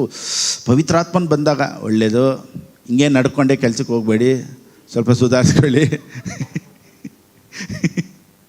ಹಂಗೆ ಮೈಯೆಲ್ಲ ಬಿಸಿ ಆಗೋಯ್ತು ಪಾಸ್ಟರ್, ಆಗಲಿ ಸ್ವಲ್ಪ ತಣ್ಣೀರು ಸ್ನಾನ ಮಾಡಿ. ನಾನೇನು ಹೇಳ್ತೀನಿ ಅಂದರೆ, ಇಂಥ ಅನುಭವಗಳ ಮೇಲೆ ನಾವು ನಡಿಬಾರ್ದು. ಇದು ಒಂದು ವೇಳೆ ಇರುತ್ತೆ, ಇಲ್ಲೇ ಹೋಗ್ಬಿಡುತ್ತೆ. ನೀವು ಪ್ರೇಯರ್ ಮಾಡಿದಾಗೆಲ್ಲ ಕೈ ಕಾಲೆಲ್ಲ ಒದರ್ತಾಯಿದ್ರೆ, ಒಂದು ದಿವಸ ಒದರಿಲ್ಲ ಅಂದರೆ ಏನು ಮಾಡ್ತೀರಾ? ಪಾಸ್ಟರ್ ದೇವರೇ ಇಲ್ಲ, ಯಾಕೆ ಗೊತ್ತಾ, ಯಾವಲ್ಲೂ ಒದರ್ತಾಯ್ತು, ಇವತ್ತು ಒದರಿಲ್ಲ ಅಪ್ಪ, ಅದ್ರ ಮೇಲೆ ನೀನೇನು ಮಾಡಬಾರ್ದು, ಡಿಪೆಂಡ್ ಅಪ್. ಮೈಯೆಲ್ಲ ಬೆಚ್ಚಗಾಯಿತು, ಆಗಿಲ್ಲಪ್ಪ, ಇವಾಗ ಏನು ಮಾಡ್ತೀರಾ? ಪಾಸ್ಟರ್ ನಮ್ಮ ಮನೆಗೆ ದೇವ್ರು ಬಂದು 2 ದಿವಸ ಆಯಿತು, ಯಾಕಮ್ಮ? ಇಲ್ಲ, ಮೈ ಯಾವಾಗಲೂ ಬೆಚ್ಚಗಾಗ್ತೈತಿ ಇವತ್ತು. ಇಂಥ ಎಕ್ಸ್ಪೀರಿಯೆನ್ಸಲ್ಲಿ ನಾವು ದೇವ್ರನ್ನ ಹುಡುಕ್ಬಾರ್ದು. ಅದಕ್ಕೆ ನಾನೇನು ಹೇಳ್ತೀನಿ, ಅನಾಯಿಂಟಿಂಗ್ ಈಸ್ ಗುಡ್. ಟಚ್ ಅಂದರೆ ಬೀಳ್ತೀಯಾ, ಸಂತೋಷ. ಫೈರ್ ಅಂದರೆ ಹಂಗೆ ಬೆಂಕಿ ಬರ್ತಿತ್ತಾ, ಸಂತೋಷ. ನೀನು ಒಂದು ಸತಿ ಬಿದ್ದ, ಸಂತೋಷ. ನಾನೇನು ಹೇಳ್ತೀನಿ ಅಂದರೆ, ಬೀಳ್ದೇ ಇರೋರ ಕತೆ, ನಾನು ಇದುವರೆಗೂ ಬಿದ್ದಿಲ್ಲಪ್ಪ.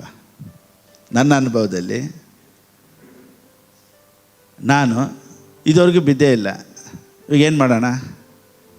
ನಾನು ಟ್ರೈ ಮಾಡಿದ್ದೀನಿ, ಆದರೆ ಯಾರಾದರೂ ಪ್ರೇಯರ್ ಮಾಡಿ ನಾನು ಕೆಳಗಡೆ ಬಿದ್ದರೆ ಚೆನ್ನಾಗಿರುತ್ತೆ ಅಂದ್ಬಿಟ್ಟು ಸ್ವಲ್ಪ ಪ್ರೇಯರ್ ಮಾಡಿ ಅವ್ರು ಕೈ ಇಟ್ಟರೆ ಎಲ್ಲರೂ ಬೀಳ್ತಾರೆ, ನಾನು ಮಾತ್ರ ಬೀಳೋದೇ ಇಲ್ಲ. ಏನಪ್ಪ ಇದು? ಅವಾಗ ನಾನು ಸೇವೆಗೆ ಬರೋಕ್ಕಿಂತ ಮುಂಚೆ ಬೈಬಲ್ ಕಾಲೇಜ್ ಓದ್ತಿದ್ದೆ. ಅವಾಗ ಫಾರಿನಿಂದ ಎಲ್ಲ ಬರೋರು, ಹೊರದೇಶದಿಂದ ಬಂದವರು, ಯಾರು ಕೈ ಇಟ್ಟರು ಅನ್ಯ ಭಾಷೆ ಮಾತಾಡೋರು, ಹಂಗೇ ಓದೋಕಂಗೆ. ನಾನು ಎಷ್ಟು ಸತಿ ನಾನು ಬೀಳ್ತೀನಿ ಕಣ್ಣು ಹಂಗೆ ಇರ್ತೀನಿ. ಇವ್ರಿಗೆಲ್ಲ ದೇವ್ರವ್ರೆ, ನನಗಿಲ್ವೇನೋ. ಕೆಲವ್ರು ಅಮುಕ್ತಾನೆ, ಅಮ್ಕಿ ಬೀಳಿಸ್ತಾರೆ, ಅದು ಬೇರೆ. ಕೆಲವ್ರು ಬಿದ್ದಿಲ್ಲ ಅಂದ್ರೂ ಬೀಳಿಸ್ತಾರೆ, ಅದು ಬೇರೆ. ಆದರೆ ನನ್ನ ಅನುಭವದಲ್ಲಿ ಅಂಥದ್ದೆಲ್ಲ ಇಲ್ಲ. ಸಡನ್ನಾಗಿ ದೇವ್ರು ನಾನು ಕರೆದ್ರು, ನಾನು ಒಂದು ಶಬ್ದನ ಕೇಳಿಸಿದೆ, ಫಿಲಿಪ್ಪನೇ, ಇಂಥ ಸೌಂಡೆಲ್ಲ ನಾನು ಕೇಳಿದ್ದಿಲ್ಲ. ಎಲ್ಲದಕ್ಕಿಂತ ಮೇಲಾದ ಅನುಭವಗಳು ಯಾವುದು ಗೊತ್ತಾ? The word of god. ಆ ವಾಕ್ಯನೇ ದೇವರು. ಈ ವಾಕ್ಯ ನೀನು ಒಳಗಡೆ ಇದ್ದರೆ ಇಂಥ ಎಕ್ಸ್ಪೀರಿಯನ್ಸ್ ಆದರೂ ಸಂತೋಷ. ನಾನೇನು ಹೇಳ್ತೀನಿ ಅಂದರೆ, ನಾನು ಇದಕ್ಕೆ ವಿರುದ್ಧವಾಗಿ ಇಲ್ಲ, ಕೆಲವರು ಇಂಥ ಅನುಭವಗಳು ಇದೆ. ನಾನೇನು ಹೇಳ್ತೀನಿ, ಅದನ್ನೇ ಬೇಸ್ ಮಾಡ್ಕೊಂಡು ಇರಬೇಡಿ.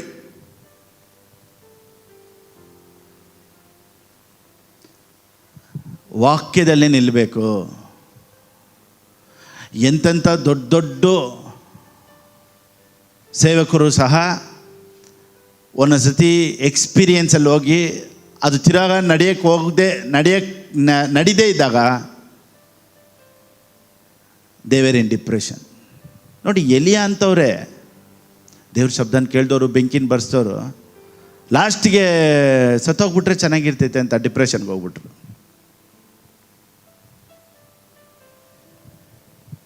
ಇವರೆಲ್ಲ ಯಾರು? ಆಕಾಶದಿಂದ ಬೆಂಕಿನ ತರಿಸಿದವರು. ಎಲಿಯನು ಒಂದು ಸತಿ ಏನು ಹೇಳ್ತಾನೆ, ದೇವರೇ ಸಾಕಾಯ್ತು ತಗೊಂಬ ನನ್ನ ಅಂತ. ಯಾಕೆ? ಇವ್ರಿಗೇನಿತ್ತು ಅಂದರೆ, ಫೈರ್ ಅಂತ ಜೆಜೆಬೇಲ್ ಮೇಲೆ ಬಂದು ಯಾಕೆ ಅವಳು ಸಾಯಲಿಲ್ಲ ಅಂತ. ಅಲ್ಲಿ ಯಾಕೆ ಫೈರ್ ಬಂದಿಲ್ಲ? ಇವ್ರು ಎಲ್ಲ ಕಡೆ ಫೈರ್ ಬರ್ಸೋರು, ಆ ಅಮ್ಮ ನನಗೆ ಅಗೇನ್ಸ್ಟಾಗಿ ಮಾತಾಡಲ್ಲ, ಅಲ್ಲಿ ಯಾಕೆ ಫೈರ್ ಬಂದಿಲ್ಲ ಅಂದರೆ, ಆ ಅಮ್ಮ ಫೈರ್ಗಿಂತ ದೊಡ್ಡವಳು. ಎಕ್ಸ್ಪೀರಿಯನ್ಸ್ ನೋಡಿ, it will take you to depression. So ಇಂಥ ಅನುಭವಗಳೆಲ್ಲ ಬೇಡ. ವಾಕ್ಯನ ಇಟ್ಕೊಳ್ಳೋಣ, ವಾಕ್ಯ ಹೃದಯದಲ್ಲಿ ಇಟ್ಕೊಳ್ಳೋಣ. ಈ ವಾಕ್ಯ ಕೆಲಸ ಮಾಡುತ್ತೆ. ನಾನು ಆಶೀರ್ವಾದವಾಗಿರ್ತೀನಿ, ನೀವು ಆಶೀರ್ವಾದವಾಗಿರ್ತೀನಿ ಅಂತ ವಾಕ್ಯ ಹೇಳಿದೆಯಲ್ಲ, ನಾನು ಚೆನ್ನಾಗಿರ್ತೀನಿ. ಈ ವಾಕ್ಯ ನಾನು ನಂಬ್ತೀನಿ. ದೇವ್ರ ವಾಕ್ಯ ಏನು ಹೇಳುತ್ತೆ ಗೊತ್ತಾ? ನೋಡಿ ನಂಬುವವನಿಗಿಂತ ನೋಡದೇ ನಂಬುವವನು ಧನ್ಯನು. ಯಾರು ಧನ್ಯರು? ನೋಡದೇ ಇರೋರೇ ಧನ್ಯರು. ನೋಡಬೇಕು ಅಂತ ಯಾಕೆ ಆಸೆ ಪಡ್ತೀರಾ? ಬೇಡ. ನೋಡದೇ ಇರೋರು ಧನ್ಯರು ಅಂತ ಬೈಬಲ್ ವಾಕ್ಯ ಹೇಳುತ್ತೆ. ಒಂದು ವೇಳೆ ನೋಡೋ ಆಸೆ ನಿಮಗಿತ್ತು, ಒಂದು ವೇಳೆ ದೇವ್ರು ನಿಮಗೆ ಪ್ರಕಟವಾದರೆ, ನೋಡಿ ಪೌಲನಿಗೆ ದೇವ್ರು ಪ್ರಕಟವಾದರು ದಾರಿಯಲ್ಲಿ. ಹಾಗೆ ಕೆಳಗಡೆ ಬಿದ್ದ, ಆಕಾಶದಿಂದ ಒಂದು ವಾಣಿ ಕೇಳಿಸ್ತು, ನಡೀತು. ಅವನು ಯಾವಾಗಲೂ ಮೇಲೆ ನೋಡ್ಕೊಂಡಿದ್ನಾ ಪೌಲನ್ನು? ಇಲ್ಲ. ಅದೊಂದು ಸತಿ ಅನುಭವ ಆಯಿತು. ಈ ರೀತಿ ಒಬ್ಬೊಬ್ಬರ ಅನುಭವಗಳ ಮೇಲೆ ನಾವು ವಾಕ್ಯನ ಇಟ್ಕೊಂಡು ಹೋಗ್ಬಾರ್ದು. ಅದಕ್ಕೆ ಕೆಲವರು ಹೇಳ್ತಾರೆ ನೋಡಿ, ನಾನು ಇವಾಗ ಪ್ರೇಯರ್ ಮಾಡ್ತೀನಿ ನೋಡಿ, ಏನಾದರೂ ಫೀಲ್ ಆಗುತ್ತಾ? ನಾನು ಮೇಲೆ ಕೈ ಇಡ್ತೀನಿ, ಏನೋ ಫೀಲ್ ಆಗುತ್ತಾ? ಇವ್ರು ಹೇಳ್ತಾರೆ ಏನೂ ಇಲ್ಲ, ನೋಡಿ ಟ್ರೈ ಮಾಡಿ ನೋಡಿ ಇನ್ನೊಂದು ಸತಿ, ಏನೋ ಫೀಲ್ ಆಗುತ್ತಾ? ಈ ಥರ ಫೀಲಿಂಗ್ಸ್ ಮೇಲೆ ನಾವು ಹೋಗಬಾರ್ದು. ನಮ್ದು ಏನೇ ಇದ್ರೂ ಡೀಲಿಂಗ್ ವಾಕ್ಯನೇ. ಆಮೇಲೆ ಸೊ ವಾಕ್ಯನ ಇಟ್ಕೊಂಡಿರೋರು, ನಾನೇನು ಹೇಳ್ತೀನಿ ಅಂದರೆ, ಲೈಫಲ್ಲಿ ಏನೇ ಬಂದರೂ they will stand on the word of god. ನಿಮಗೆ ವಾಕ್ಯ ಏನು ಹೇಳಿದೆ? ನಿನ್ನ ಗೂಡಾರದ ಸಮೀಪಕ್ಕೆ ಯಾವ ಕೇಡು ಬಾರದು, ದೀರ್ಘಾಯುಷ್ಯಿಂದ ನಾನು ನಿನ್ನನ್ನು ಏನು ಮಾಡ್ತೀನಿ? ತೃಪ್ತಿಪಡಿಸು. ನೀನು ಕೈ ಇಟ್ಟು ಮಾಡುವಂಥ ಎಲ್ಲ ಕೆಲಸವನ್ನು ನಾನು ಆಶೀರ್ವದಿಸ್ತೇನೆ. ನೀನೇ ಸಾಲ ತೆಗೆದುಕೊಳ್ಳೋದಿಲ್ಲ, ಸಾಲ ಕೊಡ್ತೀಯ. ನೀನು ಹೋಗುವಾಗಲೂ ಆಶೀರ್ವಾದವಾಗಿರ್ತೀಯ, ಬರುವಾಗಲೂ ಆಶೀರ್ವಾದವೇ. ನೋಡಿ, ಇದೆಲ್ಲ ವಾಕ್ಯ ಇಲ್ಲಿ ಬರೆಯಲ್ಪಟ್ಟಿದೆ. ದೇವರು ಸಕಲ ಐಶ್ವರ್ಯದಿಂದ, ಆತನ ಐಶ್ವರ್ಯದಿಂದ ನನ್ನನ್ನು ತುಂಬಿಸ್ತಾನೆ. ನಾನು ಚೆನ್ನಾಗಿರ್ತೀನಿ, ನಾನು ಆಶೀರ್ವಾದವಾಗಿರ್ತೀನಿ. ಇಂಥದನ್ನೇ ಮೆಡಿಟೇಟ್ ಮಾಡಿ. ಯಾಗೊತ್ತಾ, ದೊಡ್ಡ ದೊಡ್ಡ ಸೇವಕರು, ಯೋಹಾನನಂತವರು, ಸ್ನಾನಿಕನಾದ ಯೋಹಾನ ಎಷ್ಟು ದೊಡ್ಡವನು ನೋಡಿ. ಯೋಹಾನನ ಅನುಭವ ಒಂದು ಸ್ವಲ್ಪ ನೋಡೋಣ. ಮತ್ತಾಯನಿಗೆ ಬರೆದ ಪುಸ್ತಕ 3ನೇ ಅಧ್ಯಾಯ 16-17. ಯೇಸು ಸ್ನಾನ ಮಾಡಿಸಿಕೊಂಡ ಕೂಡಲೇ ನೀರಿನಿಂದ ಮೇಲಕ್ಕೆ ಬರಲು ಇಗೋ, ಆತನಿಗೆ ಆಕಾಶವು ತೆರೆಯಿತು ಮತ್ತು ದೇವರ ಆತ್ಮ ಪಾರಿವಾಳದ ಹಾಗೆ ಇಳಿದು ತನ್ನ ಮೇಲೆ ಬರುವುದನ್ನು ಕಂಡನು. ಆಗ ಈತನು, ಪ್ರಿಯನಾಗಿರುವ ನನ್ನ ಮಗನು, ಈತನನ್ನು ನಾನು ಮೆಚ್ಚಿದ್ದೇನೆ ಎಂದು ಆಕಾಶವಾಣಿ ಆಯಿತು. ಆಕಾಶವಾಣಿ ಆಯಿತು. ಇದೆಲ್ಲ ಯಾರು ನೋಡಿದ್ದು? ಯೇಸು ಕ್ರಿಸ್ತನು ನೀರಿನಿಂದ ಆಚೆ ಬರಲು. ಸೊ ಬ್ಯಾಪ್ಟಿಸಮ್ ಕೊಟ್ಟಿದ್ದ್ಯಾರು ಯೇಸು ಸ್ವಾಮಿಗೆ? ಜಾನ್. ಸೊ ಯೋಹಾನನು ಅಲ್ಲೇ ಇದ್ದ. ದೀಕ್ಷಾಸ್ನಾನ ತೆಗೆದುಕೊಂಡ ಕೂಡಲೇ ಪಾರಿವಾಳ ಹಾಗೆ ಪವಿತ್ರಾತ್ಮನ ಮೇಲೆ ಇಳಿಯೋದನ್ನು ಕಂಡ. ಆಕಾಶ ತೆರೆಯಲ್ಪಟ್ಟು ಅಲ್ಲಿಂದ ಶಬ್ದ ಬರೋದನ್ನು ಯೋಹಾನನು ಕೇಳಿಸ್ಕೊಂಡ. ಸೊ ನೋಡಿದ್ದಾನೆ, ಕೇಳಿಸ್ಕೊಂಡಿದ್ದಾನೆ. ಆದರೆ ಈಗ ಯೋಹಾನನ್ನು ಏನು ಮಾಡಿಬಿಟ್ರು ಗೊತ್ತಾ? ಈ ಯೋಹಾನನು ಪರಿಶುದ್ಧವಂತನು, ಇವನು ಅರಣ್ಯದಲ್ಲೇ ಇದ್ದವನು. ಇವನ ವಸ್ತ್ರ ಎಲ್ಲ ಬಂದ್ಬಿಟ್ಟು ಒಂಟೆ ಚರ್ಮದಿಂದ ಮಾಡಿದ್ದು. ಇವನು ತಿಂತಾ ಇದ್ದಿದ್ದಲ್ಲ ಜೇನು, ಮಿಡತೆ, ಇಂಥದ್ದೇ. ಆಡಂಬರ ಲೈಫ್ ಏನೂ ಇಲ್ಲ, ತುಂಬ ಪರ್ಫೆಕ್ಟ್ ಲೈಫು, ಹೋಲಿ ಲೈಫು, ಡೆಡಿಕೇಟೆಡ್ ಲೈಫು, ದೇವ್ರನ್ನ ಕಣ್ಣಾರೆ ಕಂಡವನು. ಇದೆಲ್ಲ ಇದ್ರೂ ಇವನು ಏನು ಮಾಡ್ತಾನೆ ಗೊತ್ತಾ? ಇವನ್ನ ಸೆರೆಮನೆಯಲ್ಲಿ ಹಾಕ್ಬಿಡ್ತಾರೆ. ಹೇರೋದನಿಗೆ ವಿರೋಧವಾಗಿ ಮಾತಾಡಿದ್ದಕ್ಕೆ ಇವನ್ನೇನು ಮಾಡಿಬಿಡ್ತಾರೆ ನೋಡಿ. ಇದನ್ನೆಲ್ಲ ನಾನು ಓದಿಸಿದ್ರೆ ಇವಾಗ ಟೈಮ್ ಆಗುತ್ತೆ, ನಾನು ಸಿಂಪಲ್ಲಾಗಿ ಹಂಗೆ ಹೇಳ್ಬಿಡ್ತೀನಿ. ಇವನ್ನ ಸೆರೆಮನೆಯಲ್ಲಿ ಹಾಕ್ಬಿಡ್ತಾರೆ. ಸೆರೆಮನೆಯಲ್ಲಿ ಇವನು ಹಿಸ್ಟ್ರಿ ಈ ರೀತಿ ಹೇಳುತ್ತೆ, ಹೆಚ್ಚು ಕಡಿಮೆ 6 ತಿಂಗಳಿಂದ 2 ವರ್ಷವರೆಗೂ ಸೆರೆಮನೆಯಲ್ಲಿ ಇದ್ದಂತೆ. 2 years, ಫ್ರಮ್ 6 months to 2 yearsವರೆಗೂ ಸೆರೆಮನೆಯಲ್ಲಿ ಇದ್ದಂತೆ. ಇವನು ಅದ್ಭುತಗಳನ್ನು ಇವನೇ ರಿವೈವಲ್ ತೊಗೊಂಬಂದನು. ಯೋಹಾನ್ ನೋಡಿದಂಥ ರಿವೈವಲ್ಲು ಯಾರೂ ನೋಡಿಲ್ಲ. ಯಾಕಂದರೆ ಅಷ್ಟು ಜನ ಬಂದು ದೀಕ್ಷಾಸ್ನಾನ ತಗೊಳ್ಳೋರಂತೆ ಇವನ ಹತ್ರ. ಈ ಥರ ಉಜ್ಜೀವನವನ್ನು ನೋಡಿದವನು, ಯೇಸು ಸ್ವಾಮಿಗೆ ದೀಕ್ಷಾಸ್ನಾನ ಕೊಟ್ಟವನು, ಪವಿತ್ರಾತ್ಮನನ್ನು ನೋಡಿದವನು, ದೇವರ ಶಬ್ದನ ಕೇಳಿಸ್ಕೊಂಡಿದ್ದವನು, ಈಗ ಸೆರೆಮನೆಯಲ್ಲಿದ್ದಂಥ ಪರಿಸ್ಥಿತಿಯಲ್ಲಿ ದಿನೇ ಇವನ ನಂಬಿಕೆ ಹಂಗೇ ಡೌನ್ ಆಗ್ತಾ ಇತ್ತು. ಇದು ಎಲ್ಲ ಮನುಷ್ಯರಲ್ಲೂ ನಡೆಯುವಂಥದ್ದು. ಸೊ ಹೆಚ್ಚು ಕಡಿಮೆ 6 ತಿಂಗಳಿಂದ 2 ವರ್ಷವರೆಗೂ ಸೆರೆಮನೆಯಲ್ಲೇ ಇದ್ದಿದ್ದಕ್ಕೆ ಇವನೇನು ಹೇಳ್ತಾನೆ ನೋಡಿ. ಮತ್ತಾಯನಿಗೆ ಬರೆದ ಪುಸ್ತಕ 11ನೇ ಅಧ್ಯಾಯ 2-3. The book of Matthew chapter 11 verse 2 and 3. ಯೋಹಾನನು ಕ್ರಿಸ್ತನ ಕಾರ್ಯಗಳ ಸುದ್ದಿಯನ್ನು ಸೆರೆಮನೆಯಲ್ಲಿ ಕೇಳಿ ಆತನ ಬಳಿಗೆ ಶಿಷ್ಯರನ್ನು ಕಳುಹಿಸಿ, ಸೆರೆಮನೆಯಲ್ಲಿ ಕೇಳಿಸ್ಕೊಂಡು ಶಿಷ್ಯರನ್ನು ಕಳುಹಿಸಿ, ಬರಬೇಕಾದವನು ನೀನು, ನಾವು ಬೇರೊಬ್ಬನ ದಾರಿಯನ್ನು ನೋಡಬೇಕೋ ಎಂದು ಕೇಳಿಸಿದನು. ಏನು ಹೇಳ್ತಾನೆ? ಬರಬೇಕಾದವ ನೀನಾ ಇಲ್ಲ ಬೇರೆಯವರು ನಾವು ನೋಡಬೇಕಾ? ಅಂದರೆ ಈ ಬ್ಯಾಪ್ಟಿಸಮ್ ಕೊಟ್ಟಿದ್ದು ಎಲ್ಲ ಇವನ ಜ್ಞಾಪಕ ಹೊರಟಾಯ್ತು. ಇವನ್ ಫೀಲಿಂಗ್ಸು, ಶಬ್ದ ಕೇಳಿದ್ದು, ಪವಿತ್ರಾತ್ಮನ ಇಳಿದು ಬಂದಿದ್ದು, ಇದೆಲ್ಲ ಮರ್ತೈತಿ. ಏನು ಗೊತ್ತಾ? 2 ವರ್ಷ ಆಯಿತು, ಇವನು ಇನ್ನೂ ಬಿಡುಗಡೆ ಮಾಡಿಲ್ಲ. ರೋಮನ್ಸ್ ಎಂಪೈರ್ ಅಂದರೆ ರೋಮಾಪುರದವರು ಇವ್ರನ್ನೆಲ್ಲ ಯೇಸು ಸ್ವಾಮಿ ಇಷ್ಟರಲ್ಲಿ ಏನು ಮಾಡಿರ್ಬೇಕಾಯಿತು? ಏನು ಇಲ್ಲದೆ ಮಾಡಿ ಯೇಸು ಸ್ವಾಮಿ ಅಲ್ಲಿ ರೂಲ್ ಮಾಡಿರಬೇಕಾಯಿತು, ರಾಜನಾಗಿರಬೇಕಾಗಿತ್ತು, ಏನೇನೋ ಡಿಫ್ರೆನ್ಸ್ ನಡಿಬೇಕಾಗಿತ್ತು. ಆದರೆ ಏನು 2 ವರ್ಷ ಆಯ್ತು ನಾನು ಒಳಗಡೆ ಬಂದು ಇನ್ನೂ ಏನು ನಡೆದಿಲ್ವಲ್ಲ. ಸೊ ಒಂದು ವೇಳೆ ತಪ್ಪಾದ ಒಬ್ಬ ವ್ಯಕ್ತಿಗೆ ದೀಕ್ಷಾ ಸ್ನಾನ ಕೊಟ್ಬಿಟ್ನೋ ಅನ್ನೋ ಡೌಟು ಸೆರೆಮನೆಯಲ್ಲಿ ಯೋಹಾನನಿಗೆ ಬಂದ್ಬಿಡ್ತು. ಅದಕ್ಕೆ ಇವನು ಹೇಳಿ ಕಳಿಸ್ತಾನೆ, ಬರಬೇಕಾದಂಥ ಕ್ರಿಸ್ತನು ನೀನೋ ಇಲ್ಲ ಬೇರೆಯವ್ರನ್ನ ನೋಡಬೇಕೋ. ಅಂದರೆ ನಾನು ತಪ್ಪಾದ ಒಬ್ಬ ವ್ಯಕ್ತಿಗೆ ದೀಕ್ಷಾ ಸ್ನಾನ ಕೊಟ್ಬಿಟ್ನೋ. ಅದೇ ನೋಡಿ, ಇವನು ಇಷ್ಟಕ್ಕೂ ಕಣ್ಣಾರೆ ಕಂಡವನು, ದೇವ್ರ ಶಬ್ದನ ಕಿವಿಯಾರೆ ಕೇಳಿದವನು. ಆದರೆ ಸೆರೆಮನೆ ಪರಿಸ್ಥಿತಿ ಏನು ಮಾಡಿಬಿಡ್ತು ಅಂದರೆ ಅವನ ಎಲ್ಲ ಎಕ್ಸ್ಟರ್ನಲ್ ಫೀಲಿಂಗ್ಸು ಎಲ್ಲ ಮರ್ತೋಯ್ತು. ಯಾಕೆ ಗೊತ್ತಾ? ಪರಿಸ್ಥಿತಿ ಆ ಥರ ಐತೆ. ಅದಕ್ಕೆ ನಾನು ಹೇಳ್ತೀನಿ, ಇವತ್ತು ನಿಮ್ಮ ಪರಿಸ್ಥಿತಿ ಎಲ್ಲ ನಿಮ್ಮನ್ನು ಹಾಗೆ ಒತ್ತಡಿಸುವುದರಿಂದ, ನಿಮ್ಮ ಮೇಲೆ ಇನ್ನೂ ಭಾರ ಬರ್ತಾ ಇರೋದ್ರಿಂದ ನಿಮಗೇನಾಗ್ಬಿಡುತ್ತೆ ಅಂದರೆ ವಾಕ್ಯ, ದೇವರು, ಪ್ರಾರ್ಥನೆ, ವಾಕ್ಯನಿಟ್ಟು ಪ್ರೇಯರ್ ಮಾಡೋದು ಎಲ್ಲ ಮರ್ತೋಗ್ಬಿಡ್ತೀವಿ. ಯಾಕೆ ಗೊತ್ತಾ? ಪರಿಸ್ಥಿತಿ ಆ ರೀತಿ ಇದೆ. ಇವತ್ತು ಕೆಲಸ ಇಲ್ಲ, ಬಾಡಿಗೆ ಕಟ್ಟೋಕ್ಕಾಗ್ತಾಯಿಲ್ಲ, EMI ಕಟ್ಟೋಕ್ಕಾಗ್ತಾಯಿಲ್ಲ, ಕ್ರೆಡಿಟ್ ಕಾರ್ಡ್ ಕಟ್ಟೋಕ್ಕಾಗ್ತಾಯಿಲ್ಲ. ಇದೆಲ್ಲ ಪರಿಸ್ಥಿತಿಗಳೇನು ಮಾಡ್ತೈತೆ? ನಮ್ಮನ್ನು ಹಾಗೆ ಹಿಂಡಿ ಏನು ಪ್ರೇಯರೋ ಬಿಡು, ಅದೇನು ಪ್ರಾರ್ಥನೆ ಮಾಡೋದು, ಮಾರನೇ ದಿವಸ ಪ್ರಾರ್ಥನೆ ಮಾಡಬೇಕು ಅಂದರೆ ನಮ್ಮ ಬಾಯಲ್ಲೇ ಬರ್ತಾಯಿಲ್ಲ. ಇವಾಗ ನಾನು ಹೇಳೋ ಪ್ರಸಂಗಗಳು ತಲೆ ಒಳಕ್ಕೆ ಹೋಗ್ತಾನೆ ಇಲ್ಲ. ಯಾಕೆ ಗೊತ್ತಾ? ಪರಿಸ್ಥಿತಿಗಳು ಅಂಥದ್ದು. ನಾನೇನು ಹೇಳ್ತೀನಿ ಅಂದರೆ, ಸ್ನಾನಿಕನಾದ ಯೋಹಾನನು ಯೇಸು ಸ್ವಾಮಿಗೆ ದೀಕ್ಷಾಸ್ನಾನ ಕೊಟ್ಟವನಿಗೆ ಫೇಯ್ತು, ನಂಬಿಕೆ ಅನ್ನೋದು ಹಾಗೆ ಹೀಗೆ ಇದ್ದರೆ ನನಗೂ ನಿಮಗೆ ಹೆಂಗೆ? ಅದಕ್ಕೇ ಯೋಹಾನನಿಗೆ ಪವಿತ್ರಾತ್ಮನು ಮೇಲೆ ಇದ್ದರು. ಅವನಿಗೆ ಪವಿತ್ರಾತ್ಮನನ್ನು ಯೇಸು ಸ್ವಾಮಿ ಮೇಲೆ ಬರೋದನ್ನು ನೋಡ್ದ.